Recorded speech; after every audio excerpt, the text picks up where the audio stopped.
Broadcasting to you from the heart of northern Minnesota, this is the best music-oriented podcast and web series on all of fucking YouTube. Ladies and gentlemen, Keith Moon here along with my boy Frank Zappa, and this is the Roger Radio Show. How are we feeling today, dude? I'm feeling quite exultant today. Right?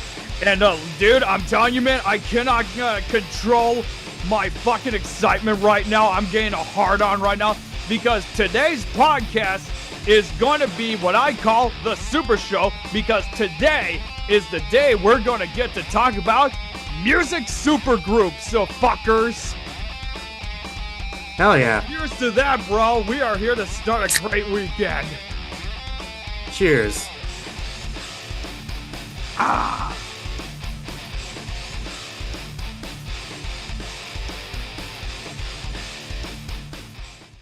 Yep, you heard it here first, ladies and gentlemen. Today's topic is going to be about supergroups.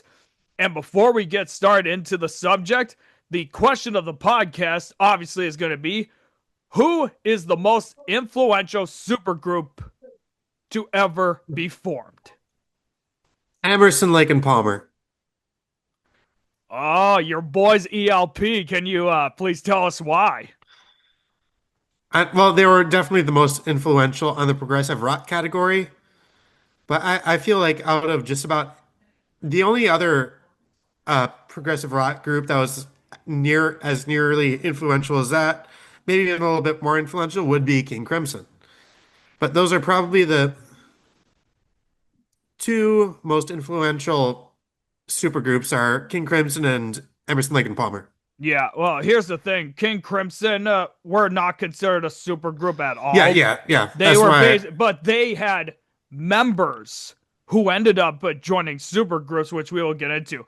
I say it would be Cream, because they are considered the first official supergroup to ever be created.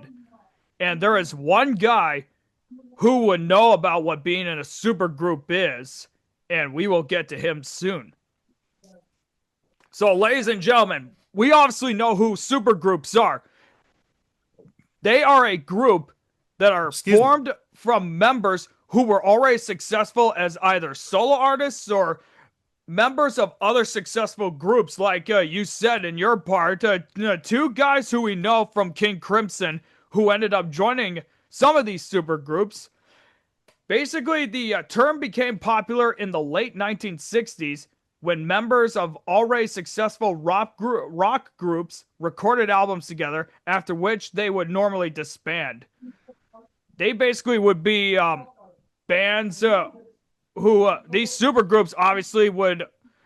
It's like a rare entity where they only release like one album, honestly, or like two or three maybe. It depends on if they're not busy with their other stuff, because some of these supergroups are like kind of like their so-called side projects.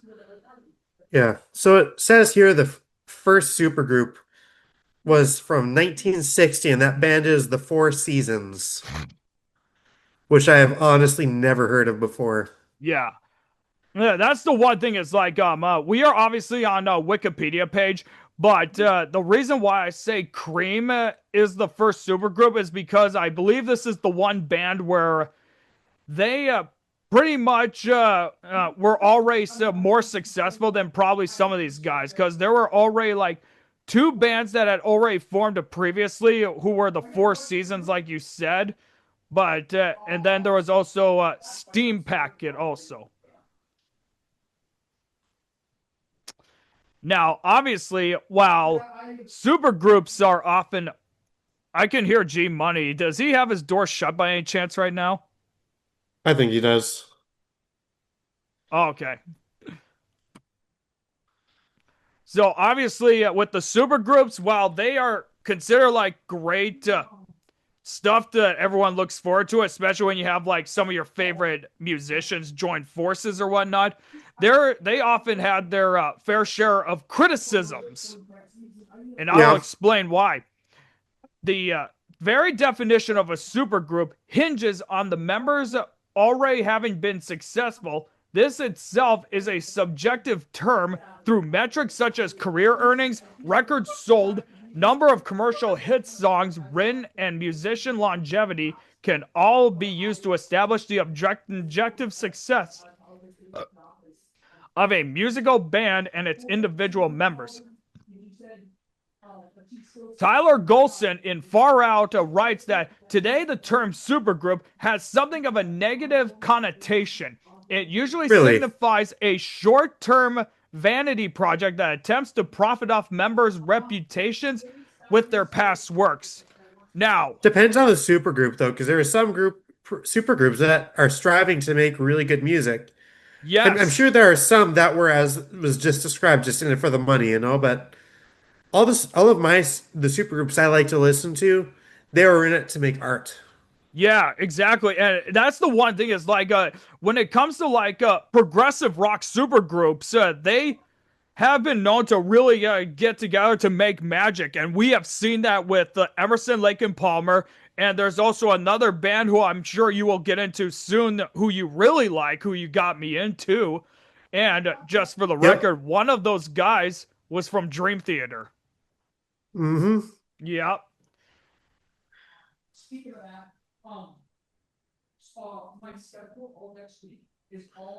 In 1974, a Time magazine article titled Return of a Supergroup quipped that the first supergroup was a potent but short lived rock phenomenon, which is often true, which was an amalgam formed by the talented malcontents of other bands. The article acknowledged that groups such as Cream and Blind Faith played enormous arenas and made megabucks and sometimes mega music, with their performance fueled by dueling egos. However, while this musical infighting built up the excitement, it also made breakups inevitable. So there was one supergroup that I knew was a band. I've known about them for a long time. I did not know they were a supergroup though. And that would be Led Zeppelin. Yeah, that I did not know either. I didn't know they were a supergroup until I did my research for this video.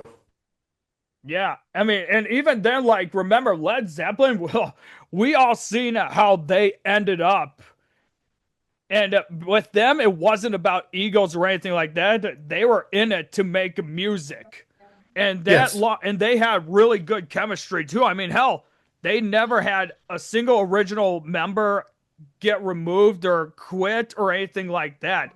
The only reason that they broke up was because of Bonzo's death. Yeah, and then we have once we get to it, there were two good supergroups that came out of the 70s. Uh huh. That we We have are. done videos on albums both of them made too. Yeah, exactly. Exactly. Yeah, I will say this. Like, even then, like with some of these, like super groups, like we obviously know they are not intended to be long lived projects anyway. They basically are only meant to be like, quote unquote side projects for whoever, because maybe you're getting sick and tired of your band, right? And Hmm. you just want to do something different. We know that there was like already several people, individual musicians who I know mostly, who I listen to a lot, who have like how many fucking groups, blah blah blah, and all that. Um, Obviously, like even then, supergroups, man. A lot of people say they're great publicity. I didn't personally see it like that. It's just like one of those Yeah. highly anticipated things that people are like, holy shit. This guy, and this guy are all joining together, man. So I wonder what their music is going to fucking be like? All right, so yeah, the two good supergroups that came out in the year 1970, that I would was gonna be say, do you mind if we go in chronological order from the beginning to the end or something like that for the from top to yeah. bottom on this? Because I Yeah, kind I'm just of skipping the ones that I don't really know or care about. well, that's why I'm here. Okay, yeah, yeah, yeah. you know So where were we at then? We're pretty much pretty much we went with we started off in the 60s, you know, and obviously I want to get started off by talking about which band to start with then Cream. Obviously, we all know who Cream is. A lot of Yes. people know who they are. They are considered one of the original psychedelic rock bands. They came Hmm. at the right fucking time. The summer of love, everyone on LSD and shit. And they even had one good song, Sunshine of Your Love, who we all know mostly. The only reason I know that fucking song was because I heard a snippet of it on an episode of Dinosaurs. Wasn't Dinosaurs that old show where with the fucking weird looking dinosaurs? Yeah, they look like giant ass puppets that people are using with Yeah, yeah, strings and yeah, shit yeah. like that. Yeah, there was a part that the dinosaur family ended up like eating like this grass that turned out to be like fucking weed or whatever. I don't know. It was a long time ago, so how the fuck should I know, right? Okay, so we know that Cream consisted of Eric Clapton of the Yardbirds and John Mayall and the Blues Breakers, Jack Bruce of Graham Bond Organization and Manfred Mann, and Ginger Baker of Graham Bond Organization. They released the four albums together. But the only real reason why people know them mostly was because of their second album, Disraeli Gears, which was released in 67. And dude, do you see the artwork, dude? It's so fucking psychedelic like. Which one's Israeli Gears? Oh, that's cool. I Yeah, like that. dude, that really set the right mood, especially in the 60s, dude. I mean, and obviously, dude, we probably out of all three of them, dude, we Eric Clapton's like the most famous member.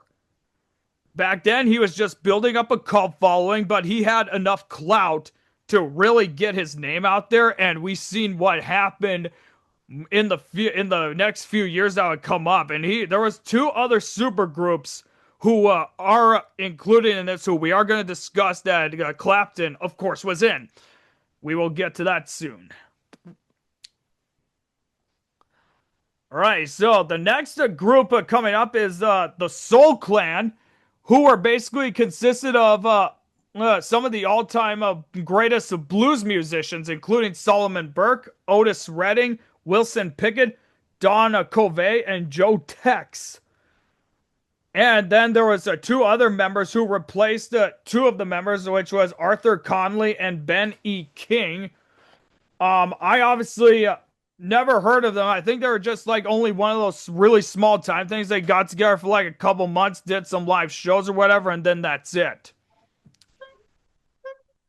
Now, the one thing I want to mention quickly right before we get into the next group here is so a lot of these super groups, as you know, they did not have a whole lot of music albums that got put on like any list of the greatest albums ever made, which is really unfortunate because there's some music that is out there, which in my opinion does deserve to be on that list, unlike some of the fucking bullshit that's on Rolling Stone's current list right now.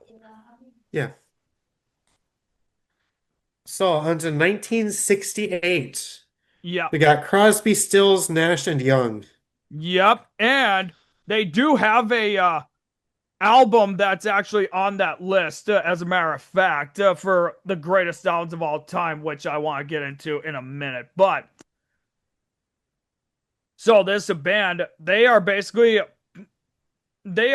a folk rock supergroup who consists of David Crosby of the Byrds, Stephen Stills of Buffalo Springfield, Graham Nash of the Hollies, another great band, and there would be also Neil fucking Young too, dude, who was Stills' bandmate in Buffalo Springfield. And the one thing about this band that's very unique is they would often switch between Crosby, Stills, and Nash, and then Crosby, Stills, Nash, and Young. But that's because Neil Young would join, then leave, then rejoin, then leave again.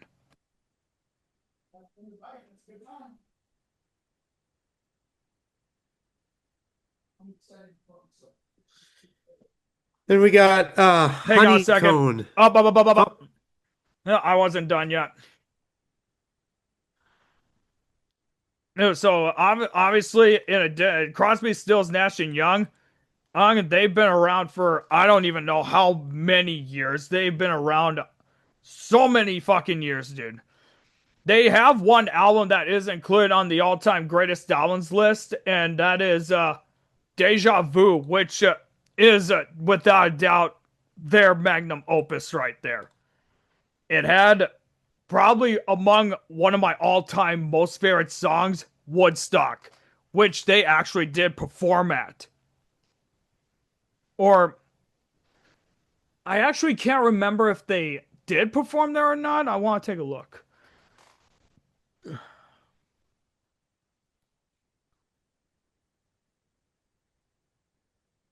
I know that their song Woodstock is like a version of another Woodstock song that somebody else did, but I cannot remember who it was. If it was Joni Mitchell or who again. But nevertheless, like a lot of people said that after their album Deja Vu came out, that the band should have been just better off splitting up completely because they really? did have like so much turmoil that happened at that time because it was basically because of some I think it was mainly because of David Crosby's issues with substance abuse and all that. There was like a lot of drugs, alcohol, and all that. So, but they somehow managed to keep soldiering on. But Neil Young, I think, right after that, pretty much left again, and then would rejoin like how many years later. So, yeah, Anything? right between Deja Vu and their third album, CSN, that was a 7 year split right there for music. Okay. Anything else about that band then? I think I pretty much gotten off what I needed to, but Crosby, Stills, Nash and Young definitely a recommendation, as is Cream. Then on to Honeycomb. Yep. Let me see here. No, I've actually never heard of these guys to be honest with you. I have neither. Let me take a look quick. They are basically a R&B and soul group who consists of Edna Wright of the Blossoms, Carolyn Willis of the Girlfriends, and Shelley Clark of the Ikettes. I think that's how you say it. I can't remember. But yeah, like I said, I honestly never heard of them before or anything like that. So we'll move on to the next one, which will be fucking Led Zeppelin right here, man. Yeah, what is there to say about Led Zeppelin that hasn't been said? Good question right there, man. Good fucking question. They had like so much music that was included among all the greatest albums ever, man. The group consists of Jimmy Page of the Yardbirds, Robert Plant and John Bonham of Band of Joy, and then John Paul Jones, who was a session musician. It does not say who he was a session musician for. Let me look that up quick. No, before I did the research for this, I did not know that Led Zeppelin was from 1968. I didn't know they'd been around that long. Two, I did not know that they were a supergroup. That's the one thing is that I did not even know they were a super group either. I thought they just got together just for the fun of it, you know? Exactly. Alright. And obviously, they released a lot of great music together, man. Let me see if I can find their discography. Led Zeppelin 1, their debut studio album is considered one of the most important because that was the album that helped lay the groundwork for the hard rock sound. Not like what Black Sabbath did. Black Sabbath was more of the heavier sound. Led Zeppelin was more of the hard sound, like with Deep Purple and that. But you get the idea there. Yeah. Anything What else bet? about Led Zeppelin? I got a lot to say, man. So just a fucking what? Be patient, dude. God damn it! You're already being so impatient right now, and I don't need this. We're having a great time, dude. The last thing I need right now is your fucking impatience. So knock it off.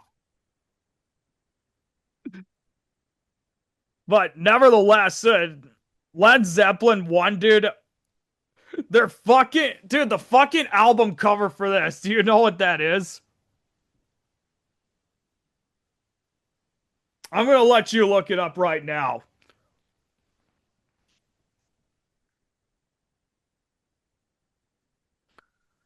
Is that the Hindenburg? It's got to be the fucking Hindenburg. That is the fucking Hindenburg right there. The exact moment it fucking blew up, dude. Fucking shit, dude. Right? Nah. Oh, Makes me think of that a Rage Against the Machine album cover with the fucking, that lighting monk who's himself on on fire. fire, who Yeah. who decided to set himself on fire. Yeah, dude. Yep, that's for sure. Their debut album, among the best ever. Then we got their second album, Led Zeppelin 2, which is also on that list, which includes the second album includes probably one of my songs that I play when I'm lazy, and that is what is and what should never be. Dun, dun, dun, dun, dun. Oh, and dude, we cannot talk about Led Zeppelin without talking about their greatest masterpiece. Give me a moment and I'll show you what I mean.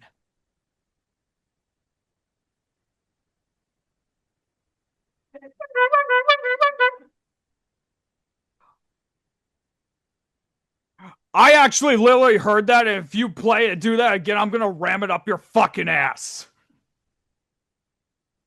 But, ladies and gentlemen, we cannot talk about Led Zeppelin without talking about Led Zeppelin fucking 4. Their greatest masterpiece right here. And if I remember correctly, this I think I chose as one of my all-time favorite albums, dude. Oh, dude. What can I say, dude? It's just a masterpiece indeed. It's their highest rated album, dude, and it includes like some of the greatest music to ever exist. The guy who is in that picture there, if you guys look closely, this guy who's supposed to be right here, they finally identified who he was. They did. Lot Really? Long is his name. And let me see if I can find the picture here. Yep, he was identified as Lot Long, a Wiltshire Thatcher in a 1892 photograph that was taken by Ernest Howard Farmer. And obviously, them Thatchers were basically like, you know, those old style houses or buildings that you see in the UK or whatever in Europe? That was made from Yeah. thatching. Now, the fourth album, dude, rated everywhere, dude. A lot of great accolades. We got some of the biggest songs from there that are huge classic radio plays. Black Dog, a great start. Rock and Roll, probably the most accurate name ever. Then we got Stairway to Heaven, which is among the greatest songs of all time, often ranked among there. Then we got Misty Mountain Hop, which is a song I usually play when I'm fucking tripping on gummies. Then we got When the Levee Breaks, which was the song I chose if I'm escaping, doing a prison escape after being sentenced to life in prison with hard labor, and I have to get out and get the fuck out of there, man.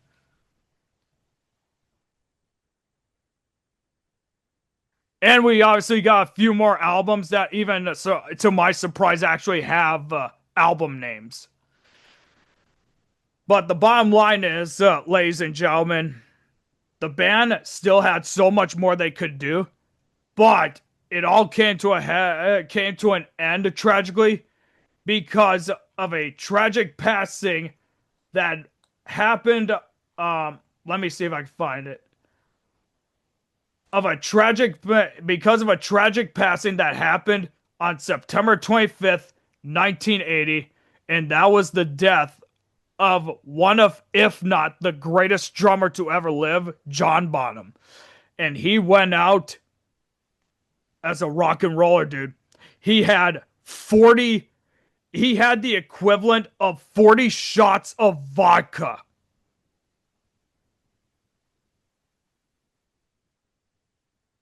Damn, boy, that's a lot of vodka.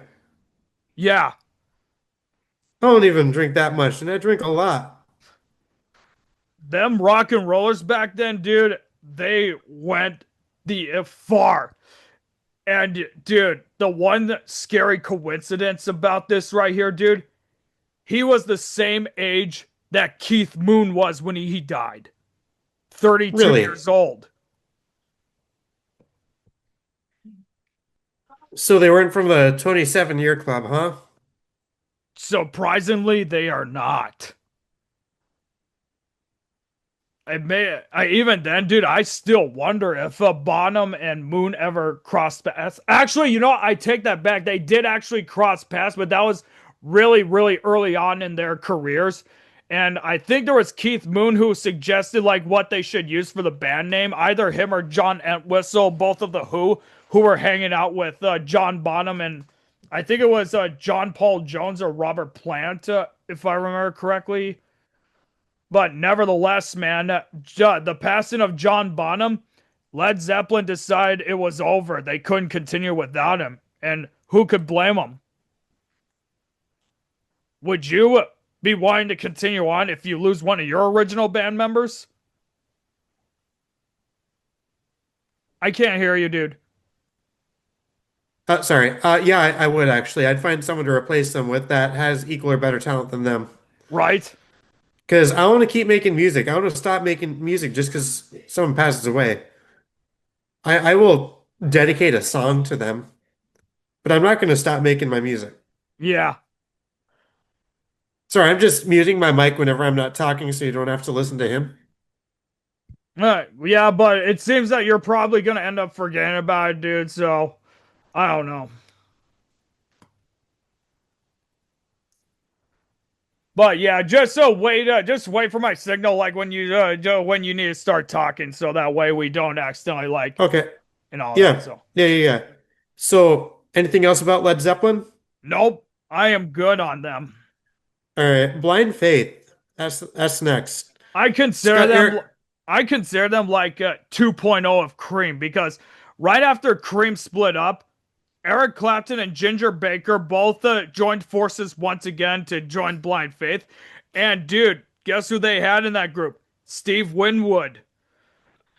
In Yep. addition to Clapton and Baker, there was Steve Winwood of Traffic and the Spencer Davis Group, and Rick Gresh of Family.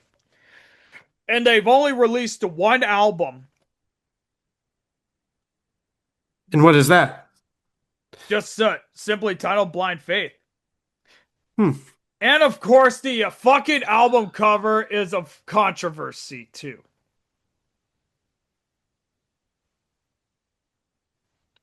I'll let you Oh, take a look. Yeah, so they all I are. gotta say is, oh. Yeah. All I get done. I'll let you folks figure that out for yourselves, but nonetheless, they did change it. But they did have a couple good songs that I did like from them. And let me see if I can remember what the name of the songs were called. I do have them on my playlist. It's Can't Find My Way Home and Presence of the Lord. Dude, put that down. Put it down. Drop it. I don't want you fucking sounding that off. The mic was off anyway. I don't care, dude. Just don't fucking pull it up, man.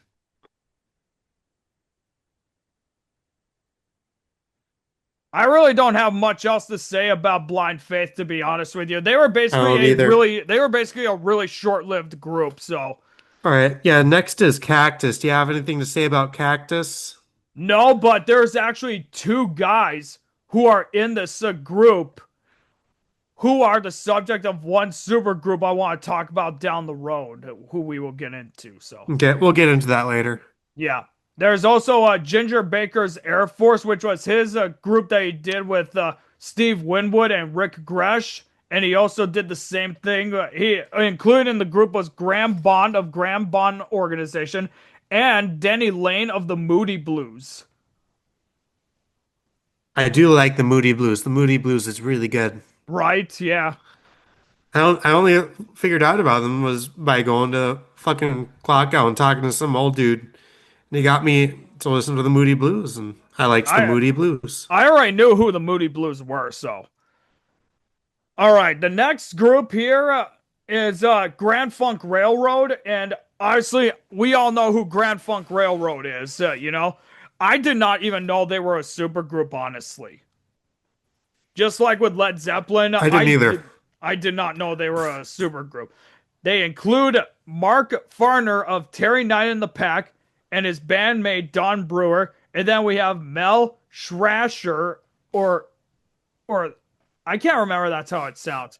But either way, his band is called Question Mark and the Mysterians. And there's even no fucking word there. It's just a single question mark. Or unless that's the Interrobang icon or whatever.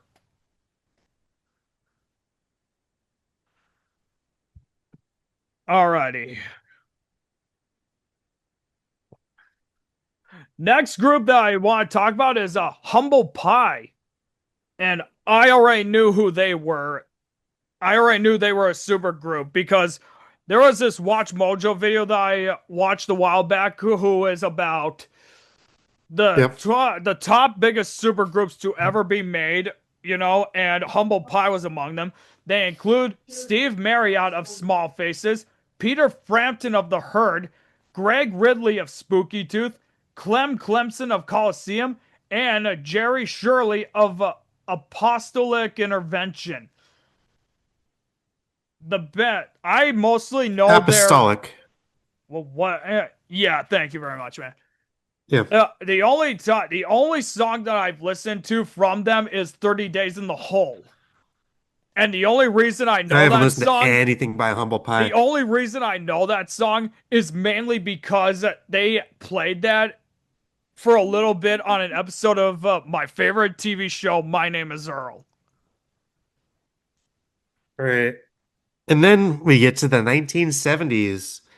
And as I I'll said let earlier, you they're start. I'll let you take it here with this all band. right. First one we got is Emerson, Lake, and Palmer.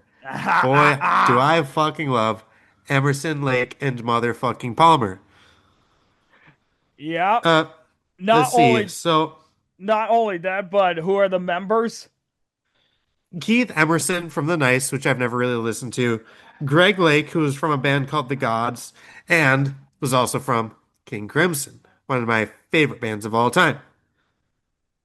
And then Carl Palmer from Atomic Rooster, The Crazy World, and The Crazy World of Arthur Brown. Hell yeah. And And obviously, and ladies and gentlemen, if you remember a while back, we did do an album review of Emerson, Lake and Palmer's second album, Tarkus. Tarkus. And be sure to check that video out. But nevertheless, it's they are considered the first what? Progressive rock supergroup. Yeah, so their main discography goes, their first album was a self-titled one in 1970, and that was good. Then their second album was Tarkus, which I think is their best. And No we've fucking already doubt. talked about Tarkus and the long length, so I'm not even going to say anything about it here. You can just watch the video we did on Tarkus. Yeah. It's Then we have, right now my second or third most popular video here on this channel, so you can sweet. find it easily. Yeah, then we got Pictures at an Exhibition, which was all right.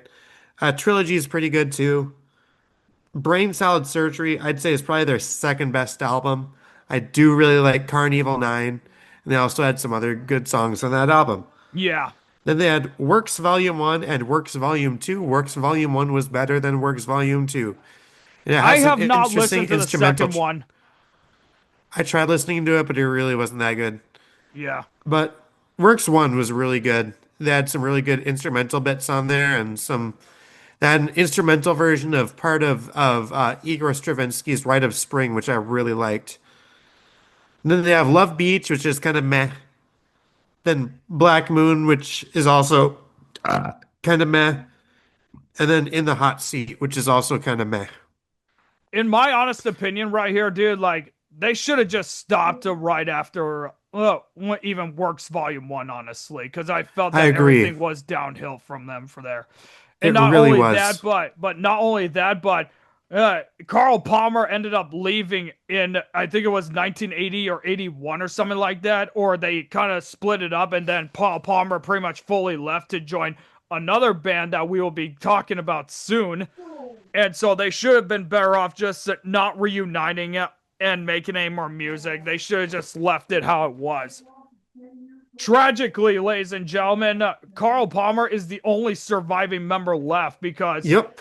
Keith Emerson, and he tragically took his own life in early 2016, and Greg Lake died from cancer in late 2016. So just the idea of losing both of them in the same year, it's just unfathomable, you know. No, but nevertheless, they were very, very influential, without a doubt. Like their Yeah. music, like when you listen to their music, like they are considered like one of the OGs of progressive rock because there was the Moody Blues, there was King Crimson, there was Yes, there was Genesis, and then we got Emerson, Lake, and Palmer, who are the Hmm. first progressive rock supergroup. So they were basically that those really huge early pioneers of the progressive rock movement, and we saw what happened afterwards. Yeah. So the next one we already did a video on the one album that they ever released. Do you want to talk about that? Yeah, I do. And it's Derek and the Dominoes, whose album is among, whose only album, Layla and Other Assorted Love Songs, is among the greatest of all time. We did an album review of it already, so be sure to check that out. But it consists of, once again, Eric Clapton, and it also includes Bobby Whitlock, Carl Radle, and Jim Gordon, all of Delaney and Bonnie, and then Dwayne Allman of the Allman Brothers Band. Even though Dwayne Allman wasn't exactly a official member, but he was there to enough to be considered a member. And as a matter of fact, dude, it was actually the 54th anniversary since his untimely death on the 29th. I even did a YouTube short talking Yeah. about it. So, but Derek and the Dominoes, while they were the most influential, I said it in the podcast episode, they are probably considered one of the most tragic and cursed bands ever because of everything that happened to all of them. There was Dwayne Allman's death in that motorcycle accident. There was everything that happened with Eric Clapton in his personal life. And then there was Jim Gordon, who fucking murdered his own mother during a schizophrenic episode and got confined to a mental hospital for the rest of his life. Yeah, I told you Damn. about that, you know. It was hard for me to remember. These meds, my memory is fucking terrible. Yeah, but it was still very, very bad. But it basically was a band that sadly would become short lived. They were actually starting to work on a second album at the time that everything just happened, and then they just broke up, splitted. Anything else about Derek and the Dominoes? No. All right, and another one in 1970, Planet Earth Rock and Roll Orchestra, aka Jefferson Starship. Yep. I think they were basically the And from what I'm seeing, I think they were kind of like somewhat the precursor to Jefferson Starship as they were, honestly. Okay, but I've I've never never heard of even I heard of Planet Earth Rock and Roll Orchestra, to be honest. Yeah, but look at all these members here and all the bands that they're associated with. There's Jefferson Airplane, there's Grateful Dead, there's fucking Crosby, Stills, Crosby, Nash and Stills, Young. Nash and Young. but that's a really good lineup. There's Captain Beyond, who I also never heard of. Locomotive Neither GT, I never heard of. neither have I. Oh, I ABBA. did not know ABBA was a supergroup before I did research for this as well. Yeah, me neither. Obviously, like they I'm probably gonna fuck up a lot of these names, so I'm sorry to everyone out there. But it includes Agnetha Falskog, who is a solo musician, Bjorn Ulvaeus of Hunani Singers, Benny Anderson of the Hep Stars, and Annie Frida Lagstad, who is also a solo musician. And obviously, we know who they are. And oh my god, some of the fucking music, obviously memorable, but probably some of the most annoying ass stuff ever. I would not listen to them personally, but if they are playing, I'll listen to them. Not my cup of tea, but if they're playing on air, I'll listen to them. All right. Anything else to say about ABBA? Nope. Next up, we got Beck, Bogart, and a piece. And you know what, dude? We were watching What? Fear and Loathing in Las Vegas a while back, and you know that one song that was playing at the beginning after Tobey Maguire ran away? Yeah. That was by Beck, Bogart, and a piece. Hmm. Yep. All So we right. got Jeff Beck and Tim Bogert and Carmen Apiece. Yep. Beck is from the Yardbirds and the Jeff Beck group. Bogart is from Vanilla Fudge and Cactus, and a piece is of also of Vanilla Fudge and Cactus. They've had only one album, and that was obviously their solo album. Let me see if I can find it. Yep, it was a Lady.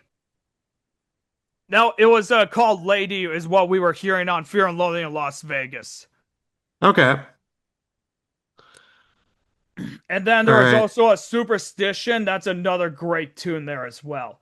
But what can I say about them? I would recommend giving them a chance, if you're into them. Jeff Beck, we all know who he is. He's probably the most famous one of that. So, Yeah, I've oh, heard and of Jeff Beck. I haven't heard of either of the other two though. yeah, I haven't either. I can't remember if they ended up becoming like solo musicians or if they or if they were just working as session musicians after. So,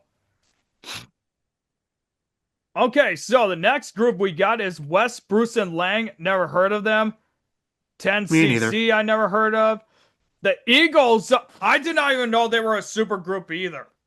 I didn't either. Consists of Don Henley, of who was a session musician for Linda I Ronstadt and Shiloh.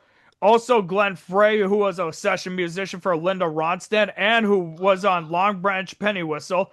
Bernie Leadon of Dillard and Clock, and surprisingly, the Flying Burrito Brothers, and Randy Meisner of Poco. The Flying Burrito Brothers, dude, like they are. It's so weird. Like this is a band who was considered famous, but it feels like that's a band that no one remembers anymore. It is classified as country rock and get this, progressive country. I gotta check that out. You're gonna I'm have to. curious now. Oh, dude, and guess what? Guess where Bernie Leadon's from? He's from Minneapolis. Really? Yep. So we actually had a guy who was from fucking Minneapolis who was in one of the best bands to ever exist. Ooh, I got something to say about this next band when we get to it. Yeah. Oh yeah, absolutely, man. But yeah, this band, I would say the four of them, they only lasted. They were like for two albums or only, and then the third album came, and that was when Don Felder joined, and then Bernie Leadon left the band after the release of their album One of These Nights, and then that's when what I call the Joe Walsh era began, and the rest is history. So I'll say this: I think Bernie Leadon really dodged a bullet not being part of the Eagles when everything just went downhill in the band's person with the band's personal stuff after Hotel California. All right. Anything else to say about them? No, sir. All right. This next one I didn't know was a supergroup either. It's called Journey. You've probably heard of them. I don't really listen to them, but they got Greg Raleigh from Santana, Neil Schon from Santana, George Tickner from Frumious Bandersnatch, Ross Valerie from the Steve Miller Band, Prairie Prince from the Tubes, and then later uh, replacing Prairie Prince was Ainsley Dunbar, who is from, get this, the Yeah. Jeff Beck Group, Frank Zappa, and David Bowie.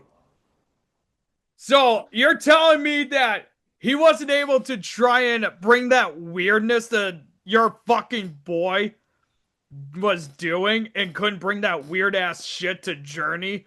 But instead, we had Nope. all this lovey dovey, I want to just marry you, blah, blah, blah bullshit. He couldn't bring in why does it hurt when I pee? I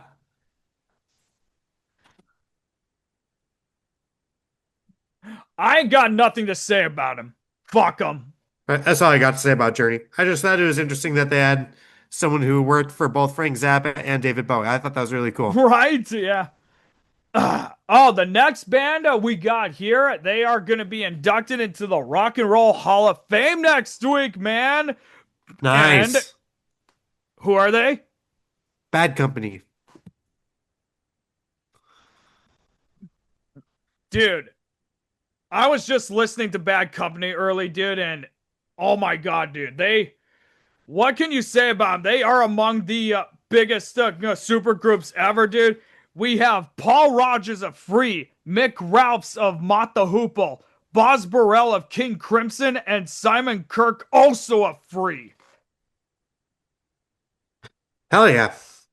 And dude, I'm looking at a picture of Boz Burrell, dude. He looks more like a fucking country musician than a rock and roller, dude. That's the same thing I think about a fucking Jelly Roll, except he looks more like a fucking hip hop or rap star than he does a country musician, you know? Yeah, but dude, I could say the same thing for Post Malone too. You Yeah. know, Yeah, Boz Burrell does really look like a country musician. right? All right. Anything else about Well, Bad I got a Company? lot to say about them. Obviously, All we right. know that. While you are talking, I am going to go pee. I will be right back. I'm I gonna can wait still till hear you you though. get back. I'm gonna wait till you get back to just talk more about them. While you're at it, ladies and gentlemen, be sure to subscribe, follow me on all my social media for a free iPhone 5. Um, Follow the Interrobang group for your own Bernie Sanders cutout, and follow El Gallo Productions if you want a sexy ass lava lamp that you could have sex with your girl with. Have a lava lamp, turn it on while you're fucking, and yeah, that's it. Remember, this video is sponsored in part by G Money screaming like a little bitch in the background.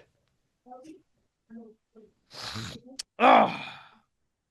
All right, I'm back. All right, so Bad Company, obviously, they came in at the right time, and they obviously they've recorded a lot of great music. Their debut album is, I think, in my opinion, considered one of the best debut albums for any band ever. And they had a lot of really great stuff that came in. Then we see 1982 with Rough Diamonds, and in my opinion, they should have just stopped after their 82 album Rough Diamonds, which we will do an album review of because I want because it's an album that I've been wanting to do a review on for a while. But their 82 album sadly marked the end of all four of them playing together or releasing new music together because of all the interpersonal issues that happened. the greatest example of it is that Paul Rogers and Boz Burrell got into a physical altercation backstage behind the scenes while they were recording on this album. They had to be separated and whatnot. Really? Yeah, and it eventually led to Rogers leaving the band, and he ended up forming another super group, which we will get into soon. And Boz Burrell, I actually can't remember how much more longer he stayed with the group after. I want to take a look at when he left. Because I know that he was also among the guys who left also, but I gotta take a look to see where it was.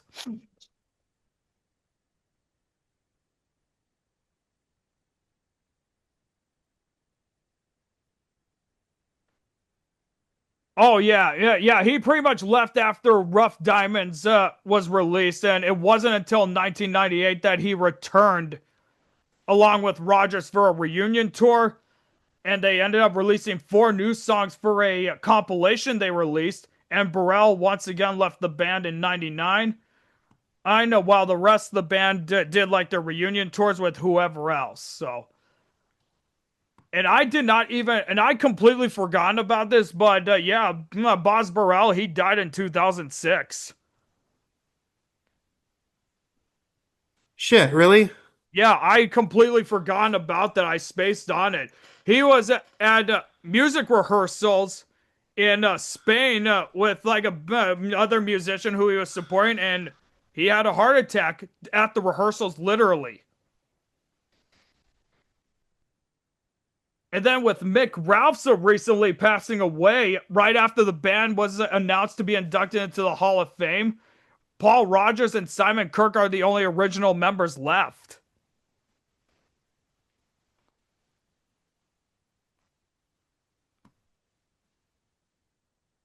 Very sad, man, you know?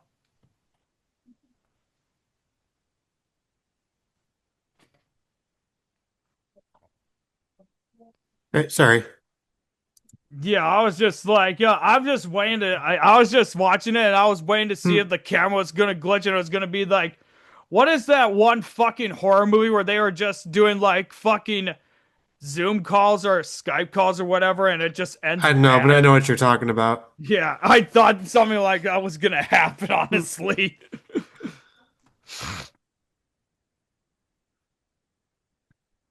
But yeah, that's all I got to say really about Bad Company, to be honest with you. Okay. So So, next we got. Oh, go ahead. no, no. Oh, you go ahead, man. All right, then we go on to 1974 and we get Armageddon. Never hear of Armageddon? Nope. Me neither. All right, we'll skip that. KGB, I never heard of. Sonic's Rendezvous Band, never heard of them. No, Little River Band, never heard of them. no. I kind of heard of them a little bit. I think I played like one or two of their songs at one point. Yeah. Um, and then we got Pace Ashton Lord, UK, Saru Garan, Yellow Magic Orchestra, Blizzard of Oz. Now, they are not considered an actual band. That's more like Ozzy Osbourne's group, like his session Yeah. band. Includes the likes of Ozzy himself, Randy Rhoads of Quiet Riot, Bob Daisley of Rainbow, and Lee Kerslake of Uriah Heep. And like I said, Blizzard of Oz, they never used that name of at all. It was just that was more of just Ozzy's session band. Okay. Then we have Sky. Ever listen to Sky? Me neither. And Notorious Cherry 1980. Bombs. All right, now, ho ho ho. Yeah, In I was gonna say 1981. I Do you don't want to think talk about this band from 1981? let's fucking do it, man. And what's the reason why Carl Palmer left ELP?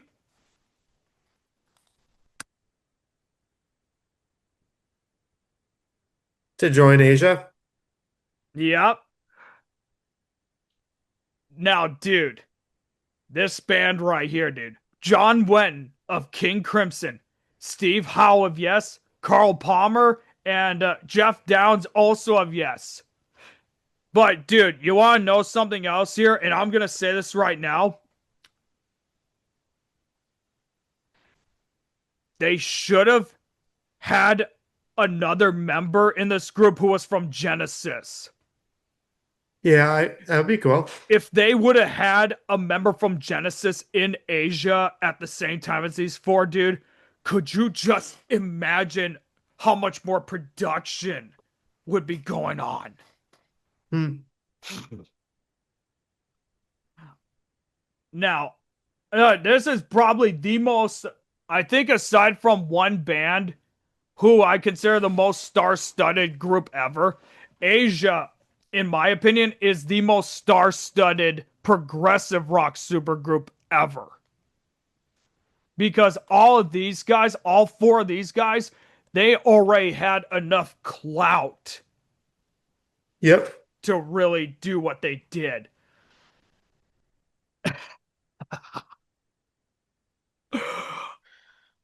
Let me ask you this. So there was that What? one episode of Supernatural that we were watching. What was the name of the song that we kept hearing Dean and Sam wake up to?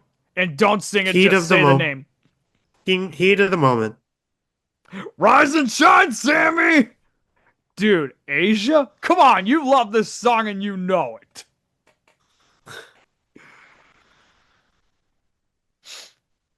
But, oh my god, dude. While they had Heat of the Moment, which is probably the best Asia song in my opinion, they had Only Time Will Tell, which was the fucking annoying one. Like, Only Time Will Tell was probably the most fucking annoying stuff I ever heard in my life. If they would have just cut that song out, dude, I would probably be a much more happier man.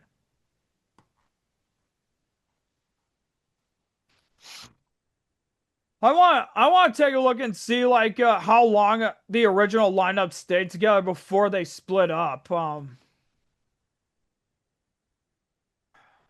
Because I know that there was like I think for Asia's current lineup, I think there's only one guy who is still an active member. Yep, that was Jeff Downs. Jeff Downs is the only constant member who's been there from beginning to end. Because obviously Palmer left to rejoin Emerson, Lake and Palmer. I don't know what John Wen did afterwards, but I know Steve Hall continued his work with Yes. Okay. So, so I think it was like maybe only 2, 3 albums together that they did. They should have just.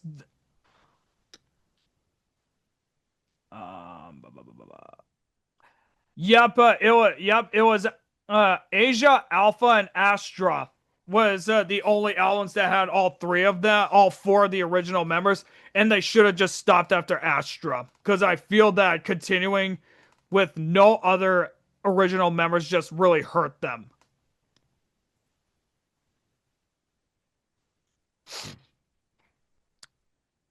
That's all I got to All say, right. really. Anything else about Asia?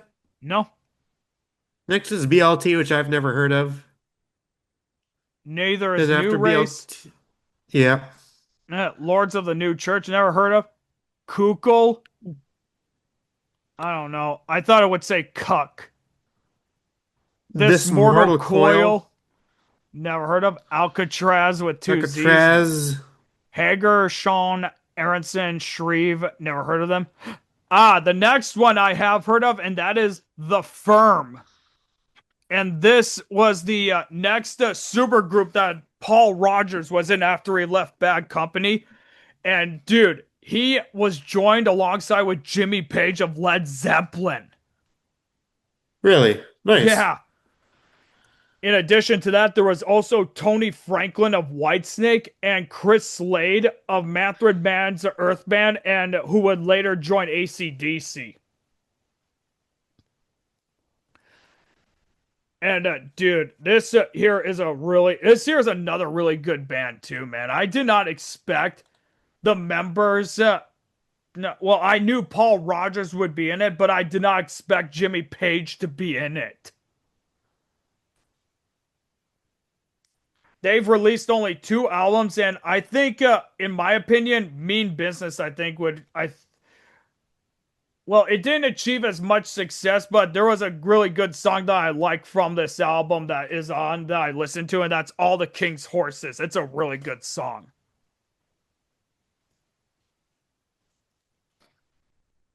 But there is not really a whole lot to say about him because the firm just didn't have as much clout as like Bad Company did, you know. And this was a band that honestly everyone should have been very excited about because, dude, Paul Rogers, who is probably one of the most charismatic singers ever, and Jimmy fucking Page, who is considered one of the greatest guitarists ever. You don't think that would make for a great combo right there? Yeah.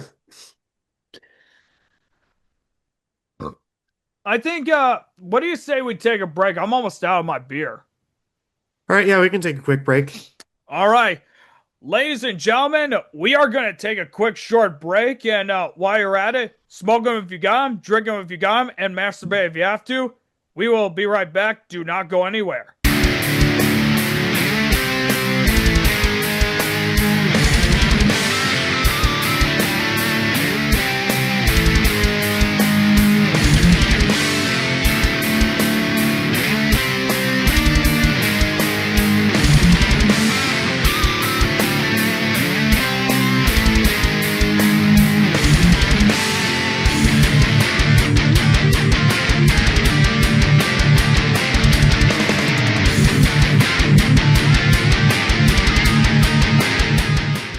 What's up, ladies and gentlemen? John Bonham here with Boz Burrell, and welcome back to the Roger Radio Show.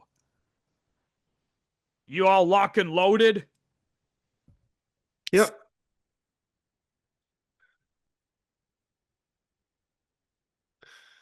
Skate, skate, skate!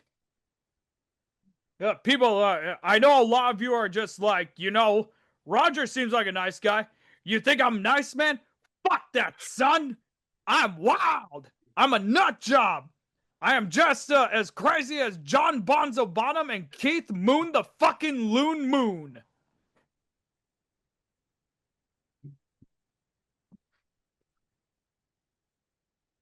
Okay, so what band is next? Well, we are about to get to that right now. We are still talking about supergroups. That's 1984, ladies and gentlemen. The next group is Nick Cave and the Bad Seeds, who I've never heard of, but I have heard of Nick Cave. Yeah, I haven't heard of them either. I haven't even heard of Nick Cave.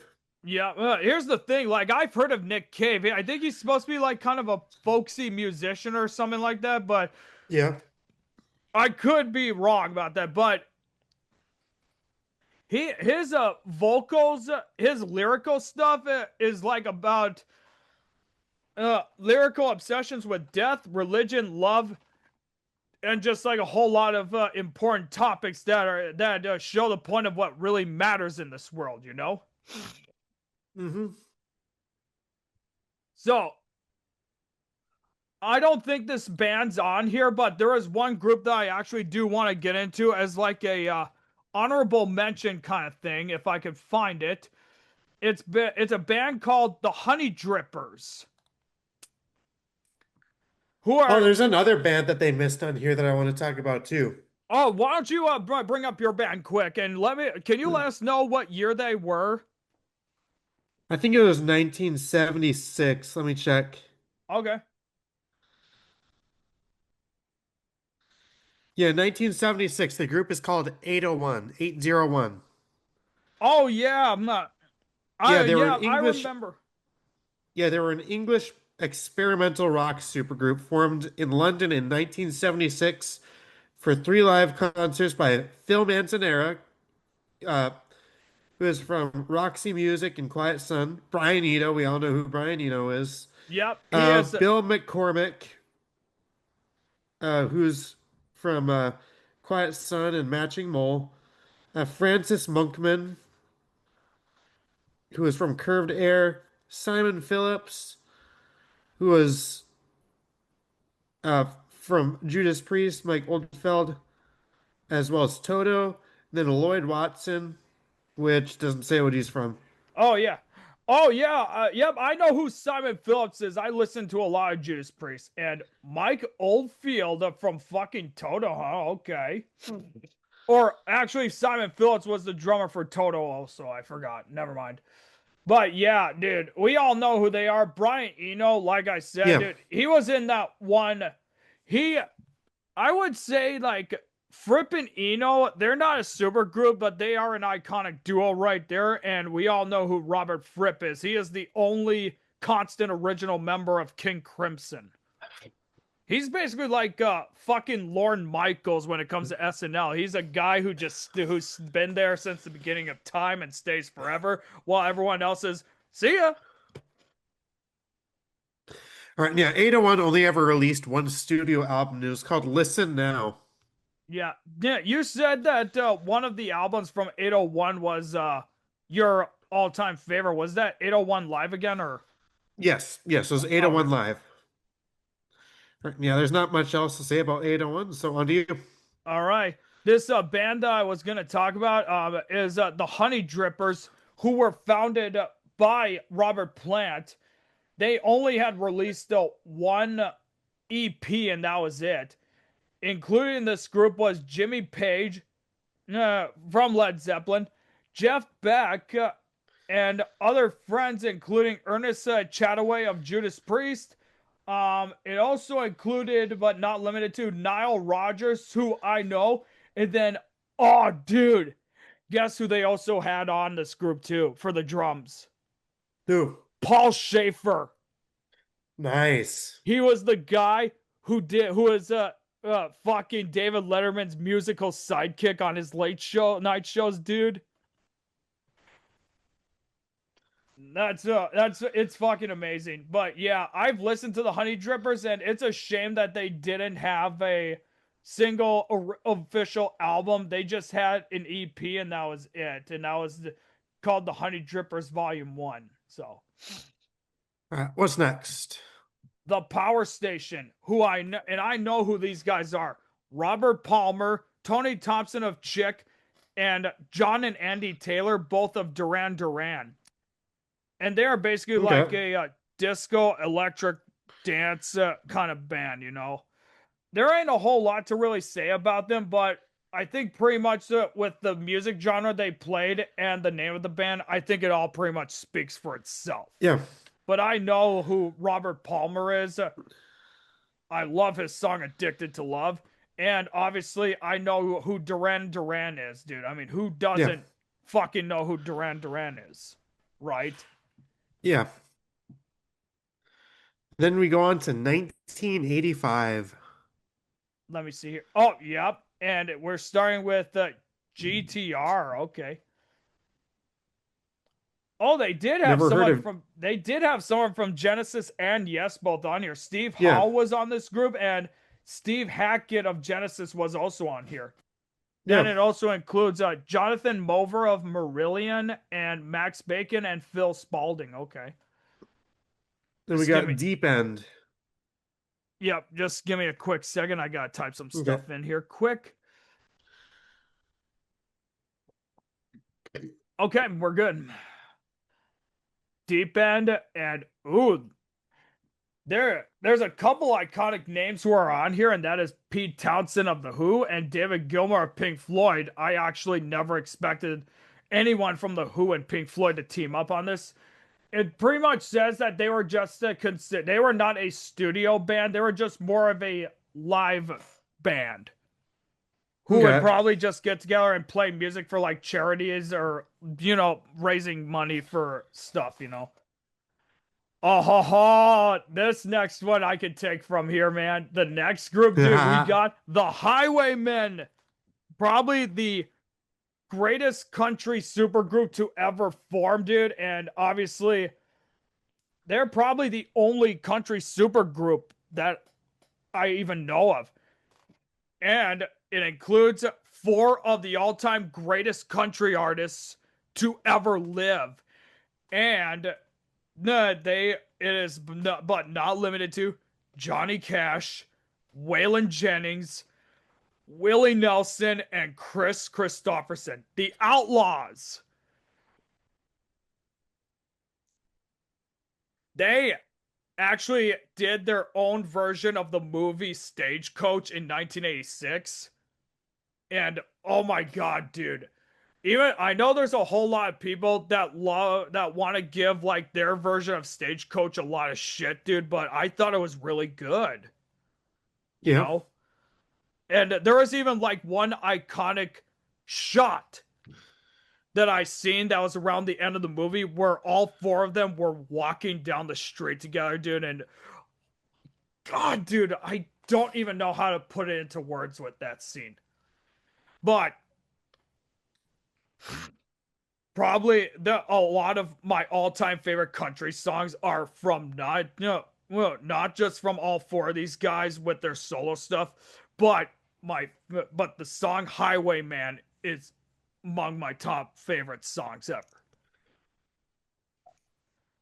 Without a fucking doubt, dude. And the Excuse me. music video for that song, dude, oh, so perfect. So fucking perfect, man. And as of right now, Willie Nelson's the only surviving member left of that group. Well, Waylon Jennings passed away in 2002, Johnny Cash in 2003, and Chris Christopherson about a year and a half, 2 years ago now. So, Damn. yeah. Now Willie's the only one left. Maybe if the rest of the guys would have smoked as much weed as Willie did, maybe they would have lived more longer. But, All right. or Next, probably not. I could be wrong. So, next we got Gog Magog, whatever the fuck that is. oh, it does look like it's a decent lineup, though. Lineup. Paul Diano, who is the first vocalist for Iron Maiden, and then Pete Willis of Def Leppard was also in it, and then Neil Murray of Whitesnake also. And Clive Burr was also in Iron Maiden. Yep, without a doubt, man, it's awesome. All right. Then we got Mike plus the Mechanics. And it looks like they have only one constant member, and that was Mike Rutherford of Genesis. It's got Paul Carrick, he was in Roxy Music. Paul Young of Sad Cafe, Adrian Lee, and Peter Van Hook. And this was the 1985 to 2004 lineup. Then they have a 2010 lineup that includes Andrew Roachford of Roachford, blah, Tom Hauer, and Anthony Drennan. Never heard of this band before. Dick Fox's Golden Boys. I don't think I even want to fucking know where they got that name from. Yeah. Voice of the All right. Never Beehive. heard of him. Voice of the Beehive. That sounds more like a album name. Oh, and dude, Bad English, dude. I didn't even know they were a super group, but I know Bad English. I have a couple of their songs on my playlist. It includes John Waite, Neil Sean of Santana and Journey. John Waite is of the Babies. Jonathan Cain of the Babies and Journey. Ricky Phillips of the Babies. Dean Castranovo of Wild Dogs. Tony McAlpine and Cacophony, or however it sounds. I don't fucking know. Cacophony. Thank you. And then we got Blue Murder. Never heard of them, but this is another great lineup right here. Here, John Sykes, ex of Thin Lizzy and Whitesnake, and Tigers of Pantang. Ray Gillen of Black Sabbath, Tony Franklin of The Firm, and Cozy Powell of the Jeff Beck group, Rainbow. Whitesnake, the Michael Schrenker group, and also another group that's not really much of a super group, but kind of. It's Emerson, Lake, and Powell.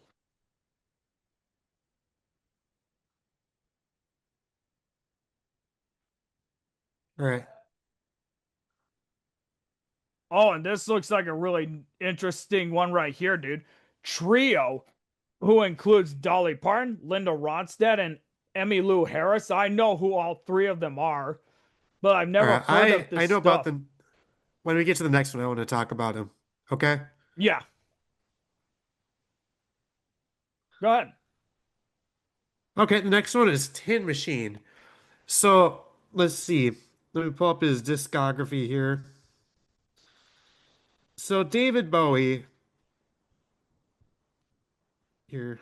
I want to pull up his discography so I can give you what year, what happened. Yeah, go ahead. Discography. There we go. So after his best works, the Berlin trilogy was Low, Heroes and Lodger in 77 to 79. And then they had Scary Monster and Super Creeps in 1980. And then after Let's Dance, he kind of had a bit of a slump with the albums Tonight and Never Let Me Down. Those were his two worst albums of all time. And after that, his solution was to start a hard rock band. And that band was called Tin Machine. And Tin Machine included David Bowie himself, Reeves Gabrels, Tony Sales, Hunt Sales, and Eric Schermerhorn, also known as Iggy Pop. Oh, okay. Oh, dude, And then Reeves Gabrels was Reeves later. Gabrels. Yeah, he actually ended up joining The Cure later on. Okay. Yeah, yeah. And yeah, there were at least two albums Tin Machine did. They were both just one was Tin Machine, the other one was Tin Machine 2. Yeah.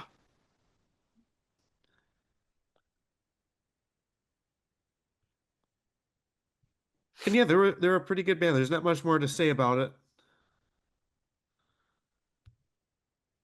I never took in David Bowie as like a hard rock kind of guy, honestly. You got to listen to his album Outside. That and Earthling. Oh yeah, Yeah. I'll have to definitely do that then, I guess. All Mhm. All right, right, I'm done talking about Tin Machine. You can go on. all right. Next one is Alias, who I never heard of, but oh, the next one here. This is Mhm. probably many people consider this one the most star-studded supergroup to ever be created, and I'm talking about Traveling Wilburys. I have heard you talking about the Traveling Wilburys before. Please proceed. George Harrison of the Beatles, Bob fucking Dylan from here in northern Minnesota, Tom Petty of Tom Petty and the Heartbreakers, Jeff Lynne of the Electric Light Orchestra, and Roy Orbison. Now, Bob Dylan, around this time, he was kind of hitting a little bit of a slump with some of his solo work, just like David Bowie was with his Yeah, stuff. But this basically the Traveling Wilburys was what was able to kind of bring him back to relevancy. Like he was still relevant, but his yeah. music at that time wasn't as spot on as what many consider his Christian trilogy for his music albums. I think it was his 79 album, 81 album, and 83 album. And then the other music albums afterwards just didn't have the same magic. So he ended up joining this group right here, and the rest was history. Now, we all know who all five of these people are. George Harrison of one of the most influential bands ever, Tom Petty, who is one of my favorite musicians ever, Jeff Lynne, who is the mastermind of one of my all-time favorite songs, Don't Bring Me Down, and then Roy Orbison, who himself was a legend in his own right. The sad part about their first album was that Roy Orbison did appear in like the majority of the album, but while they were still finishing the album, Roy Orbison suddenly passed away. Really. Yep, Damn. they had a there was a song that they ended up recording at the last second called End of the Line, I believe, which was supposed to be a tribute to him. And the music video that they did, there was a they were all in chairs, and there was like a chair that's supposed to like be Roy Orbison's chair. His guitar was in it, and it was rocking back and forth. Yeah, That's it's cool. kind of supposed to be like a symbolic meaning of like he may be gone, He's but still he's with still us. with us, kind of thing. Yeah. Yep. And then they recorded their second album, which for whatever reason they titled Traveling Wilburys Volume 3. But don't ask me why, it was just how it was named. Hmm. All right. Then we got Mr. Big. Never heard of. Me neither. Never heard of Electronic Badlands either. Oh, I know who Golden Smog is, though. They are basically of many musicians that are from here in Minnesota. This is a super group from the cities, actually. Really? Yep. Well, with the exception of like one band, or one guy, actually, I meant to say. It consists of Dave Perner and Dan Murphy, both of Soul Asylum, Chris Mars of The Replacements, and Gary Lewis and Mark Perlman, both of the Jayhawks, and Steve Gorman of Black Crows. And then Craig Johnson of Run Westy Run. All right. Now, Then we got, oh, go ahead. no, it's all good, man. You good. All right. Just give me Then a we quick. got Damn Yankees, which I've never heard of. I have. It consists of, one of their main members is one of the most right wing extreme people I've ever fucking heard of, and it's Ted Nugent. Really? Dude, just like with Donald Trump, he questioned Barack Obama's birth status. Yeah. Yep. So that should tell you something right there. Yep. In addition to Ted Nugent, they also included Tommy Shaw of Styx, Jack Blades of Night Ranger, and Michael Cartellone, who was a session drummer, but he would become the drummer of Leonard Skinner later on. But this is basically I would say they are actually a decent group, to say the least, but there's only one song that I really, really like the most, and that's Don't Tread on Me. And dude, even though I do not agree with Ted Nugent's politics, dude, he shreds a very mean guitar, dude. And if you listen to the end of Don't Tread on Me, dude, you can hear his guitar, dude, and it is probably the sickest riff I ever heard in my life. Yeah. Anything But else about Damn Yankees? just one more thing. I don't know, they are basically, I would consider them somewhat of a, they are like not they are kind of like a hard rock band, but do you know like how in the 80s they had like that 80s sounding aestheticness to it that almost sounds like new wavy kind of, but not new wave? Yeah. That's how I would describe their debut album, Okay. in my opinion. So, but that's all I Next got we to got say. next we got Ringo Starr and his all-star band. Ringo fucking Starr, dude, my boy Ringo, man. My man. I never heard of them. I haven't either. Yeah, basically it's not really a session band of his or anything like that. They just like do live performances and all that, and nobody Oh, really okay. cares about live albums. And then we get on to 1990.